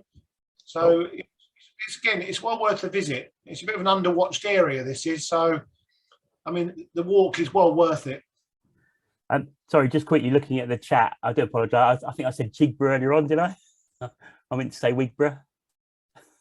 Oh, okay. Yeah. Sorry, not Chigborough. That's a different place altogether. Right, we'll come back to chat in a minute. So that's the view from the actual screen itself. Nice area, as you can see. And then finally, we've got J. So if you were to turn right through the gate, you're then going to go down this path. Now, at the moment, it's muddy, so you would need to take a bit of care down there, but it's worth it because you get to stand in the mud, obviously, and you can look out over the screen here. You can have a sit down and a cup of coffee if you want to. And this is Peldon Bay. So again, it's an area that you can't really see from anywhere else. I mean, these little pools here, have there been the Buicks here as well recently? Buicks, yeah, the Buicks. So there I am in the picture there, where I'm looking down towards the left there, there's been a lagoon right below us, and I think there's been 3 or 4 smew there. The Buicks have been there as well. But that area that you can see, like in the distance in the right-hand corner, that's a great place for waders in the autumn. It's normally where it gets the first amount of mud, and there's been, I've seen curlew sand, little stints. There's often, it's just a brilliant place. I mean, Abberton's just looking so good the last few years. And it's just worth visiting these areas because you get views like this. You can't get that view from anywhere else, and it's worth doing. So many people kind of go to the causeways and then go home or go somewhere else.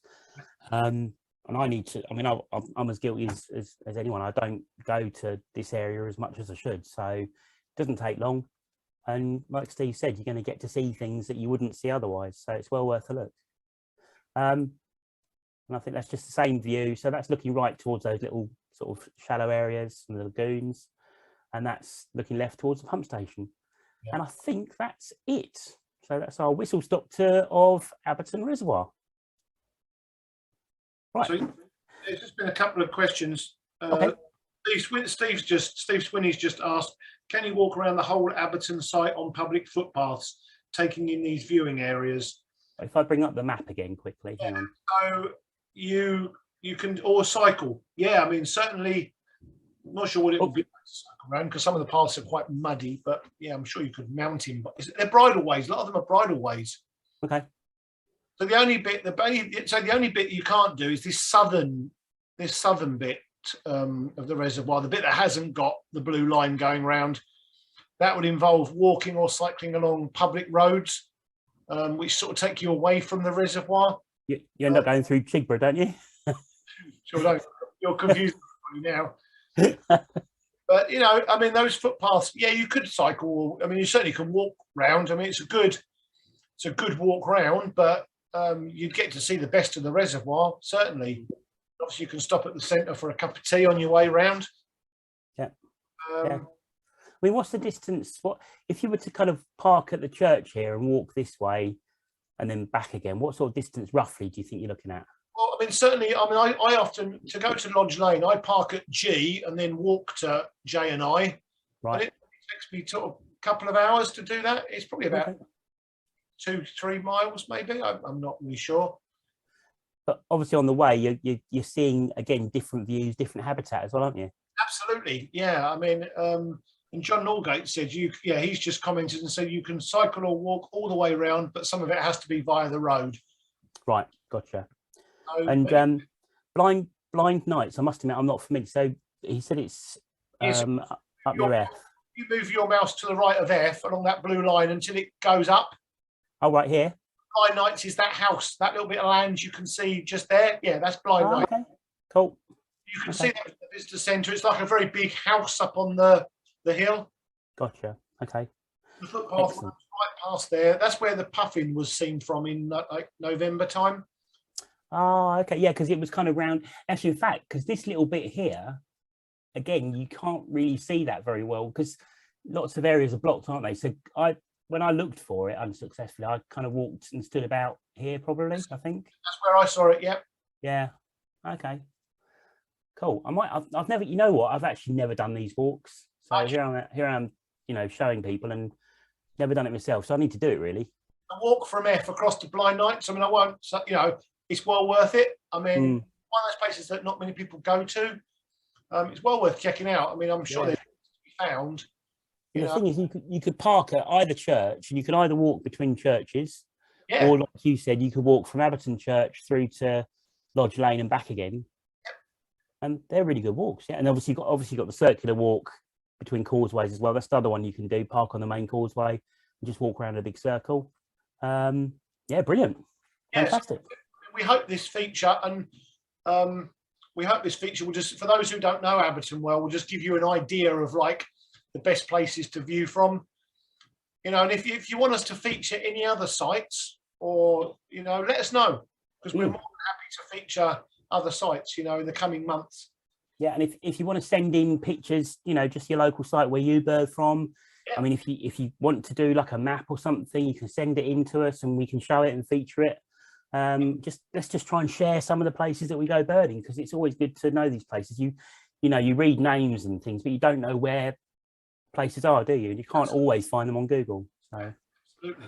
Got any more feedback, Steve? Bizarrely, Mo Jackson's just emailed. She said it'd be a great idea covering local sites not well known as a regular feature. Oh, there you go. So, and then Martin Gathercole, evening Martin, he said he's walked the whole perimeter and it involves a dodgy mile on the road. Not good. Oh, I presume without footpaths and stuff. No, it's the bit from sort of Wigborough down to Peldon. You have to walk on the road. The road's fast and people don't hang around. Okay. Richard Tuesday, thanks for that. Great overview of Abberton. Several viewing locations he wasn't aware of. So brilliant. Excellent. Thanks, Richard. And I think Mo, obviously great minds think alike, Mo, because you know you were typing it as we were saying it. So there you go. Yeah, that's fantastic. Right, what have we got coming up, Steve? Well, we've got coming up. So next Friday, if anyone's really desperate for something to do, Coronation Street. Let me stop sharing. Sorry, I don't know. Have you got a screenshot for this? No, I haven't. To be fair, because I sent you a photo and I haven't got I've only got the. I sent you. Right. Tell you what, then go on. You tell us all about it. Next Friday night, 8 o'clock on YouTube. I'm doing a talk on Birds of the River Blackwater. So again, featuring some of the pictures you might have seen tonight, but lots more. It's about an hour-long talk. Hopefully, once I've done some preparation this weekend. It's on the Essex Birdwatching Society YouTube channel. So it would have been in the hall in Chelmsford, but we're doing it online this month.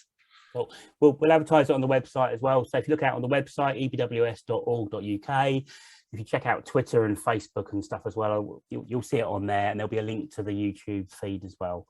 What about our field trip in Feb? Again, next month, we were due to do a coach trip to Rutland Water, but we felt at the time still it's a little bit too early to commence our coach trips. So we're doing a self-drive trip on the 14th, Sunday, the 14th of February. Is that right? No, I think it's 13th. It's the 13th, yeah, because the 14th is Valentine's Day. And I'd be in big trouble if I went birding on the 14th, mate. So we're going to Minsmere RSPB Reserve. So if you've not been to Minsmere before, it's one of the best reserves in East Anglia. Lots of hides, great birds there. I mean, there's Lesser Yellowlegs there at the moment, Hooper Swans. There's bitterns, bearded tits. I mean, we could go on. Dartford Warblers. Very good cheese scones. Yes. And sausage rolls. Yeah, I will definitely vouch for that. And they've got a really good gift shop. So, I think we need to all hide our credit cards in our socks if we can. But yeah, really good reserve. Is that like a 9 o'clock meet in the car park? 9 o'clock, meet in the main car park. Yeah, and if you're an RSPB member, bring your membership card, which you'll need. And if you're a non-member, I think they charge it's like £7 or £8. I think. I think it's £8. I think. Yeah. So again, hopefully everyone's a member. Brilliant. Okay. And I think that's about it, really, isn't it? Oh, next month. Hopefully we'll be back. We're not sure whether Steve will join us next month. We don't know what his work schedule is at the moment, but we're hoping. I think we're all getting a little bit busy at the moment, aren't we? It's all that time of year, but we're hoping to be back on again on Wednesday, the 23rd of February. Yeah, we're going to do a Wednesday because obviously you're working quite a lot over the next couple of months, aren't you? So Wednesday, the 23rd is the date that we've got penciled in for next month. So put that in your diaries, and don't forget to join the society, as we were saying earlier on. It's really worthwhile. Thank you all for watching. If you've got any sort of feedback or anything you want us to kind of cover, any subjects you want us to talk about, please email us at ebwstalks@gmail.com. In fact, I haven't actually checked the emails. Normally I do that while one of you guys are talking. So let me just have a quick look. I've got a couple of emails on here. We've got Anne Gales has said the Abberton trip really demonstrated how important the social side of the club is.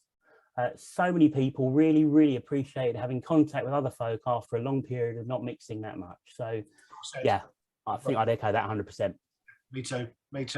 I was just going to say that if anyone wants us to feature when we do an ID thing, if you enjoy them, I mean, I don't know, you might not enjoy them, but is there any species you want us to feature?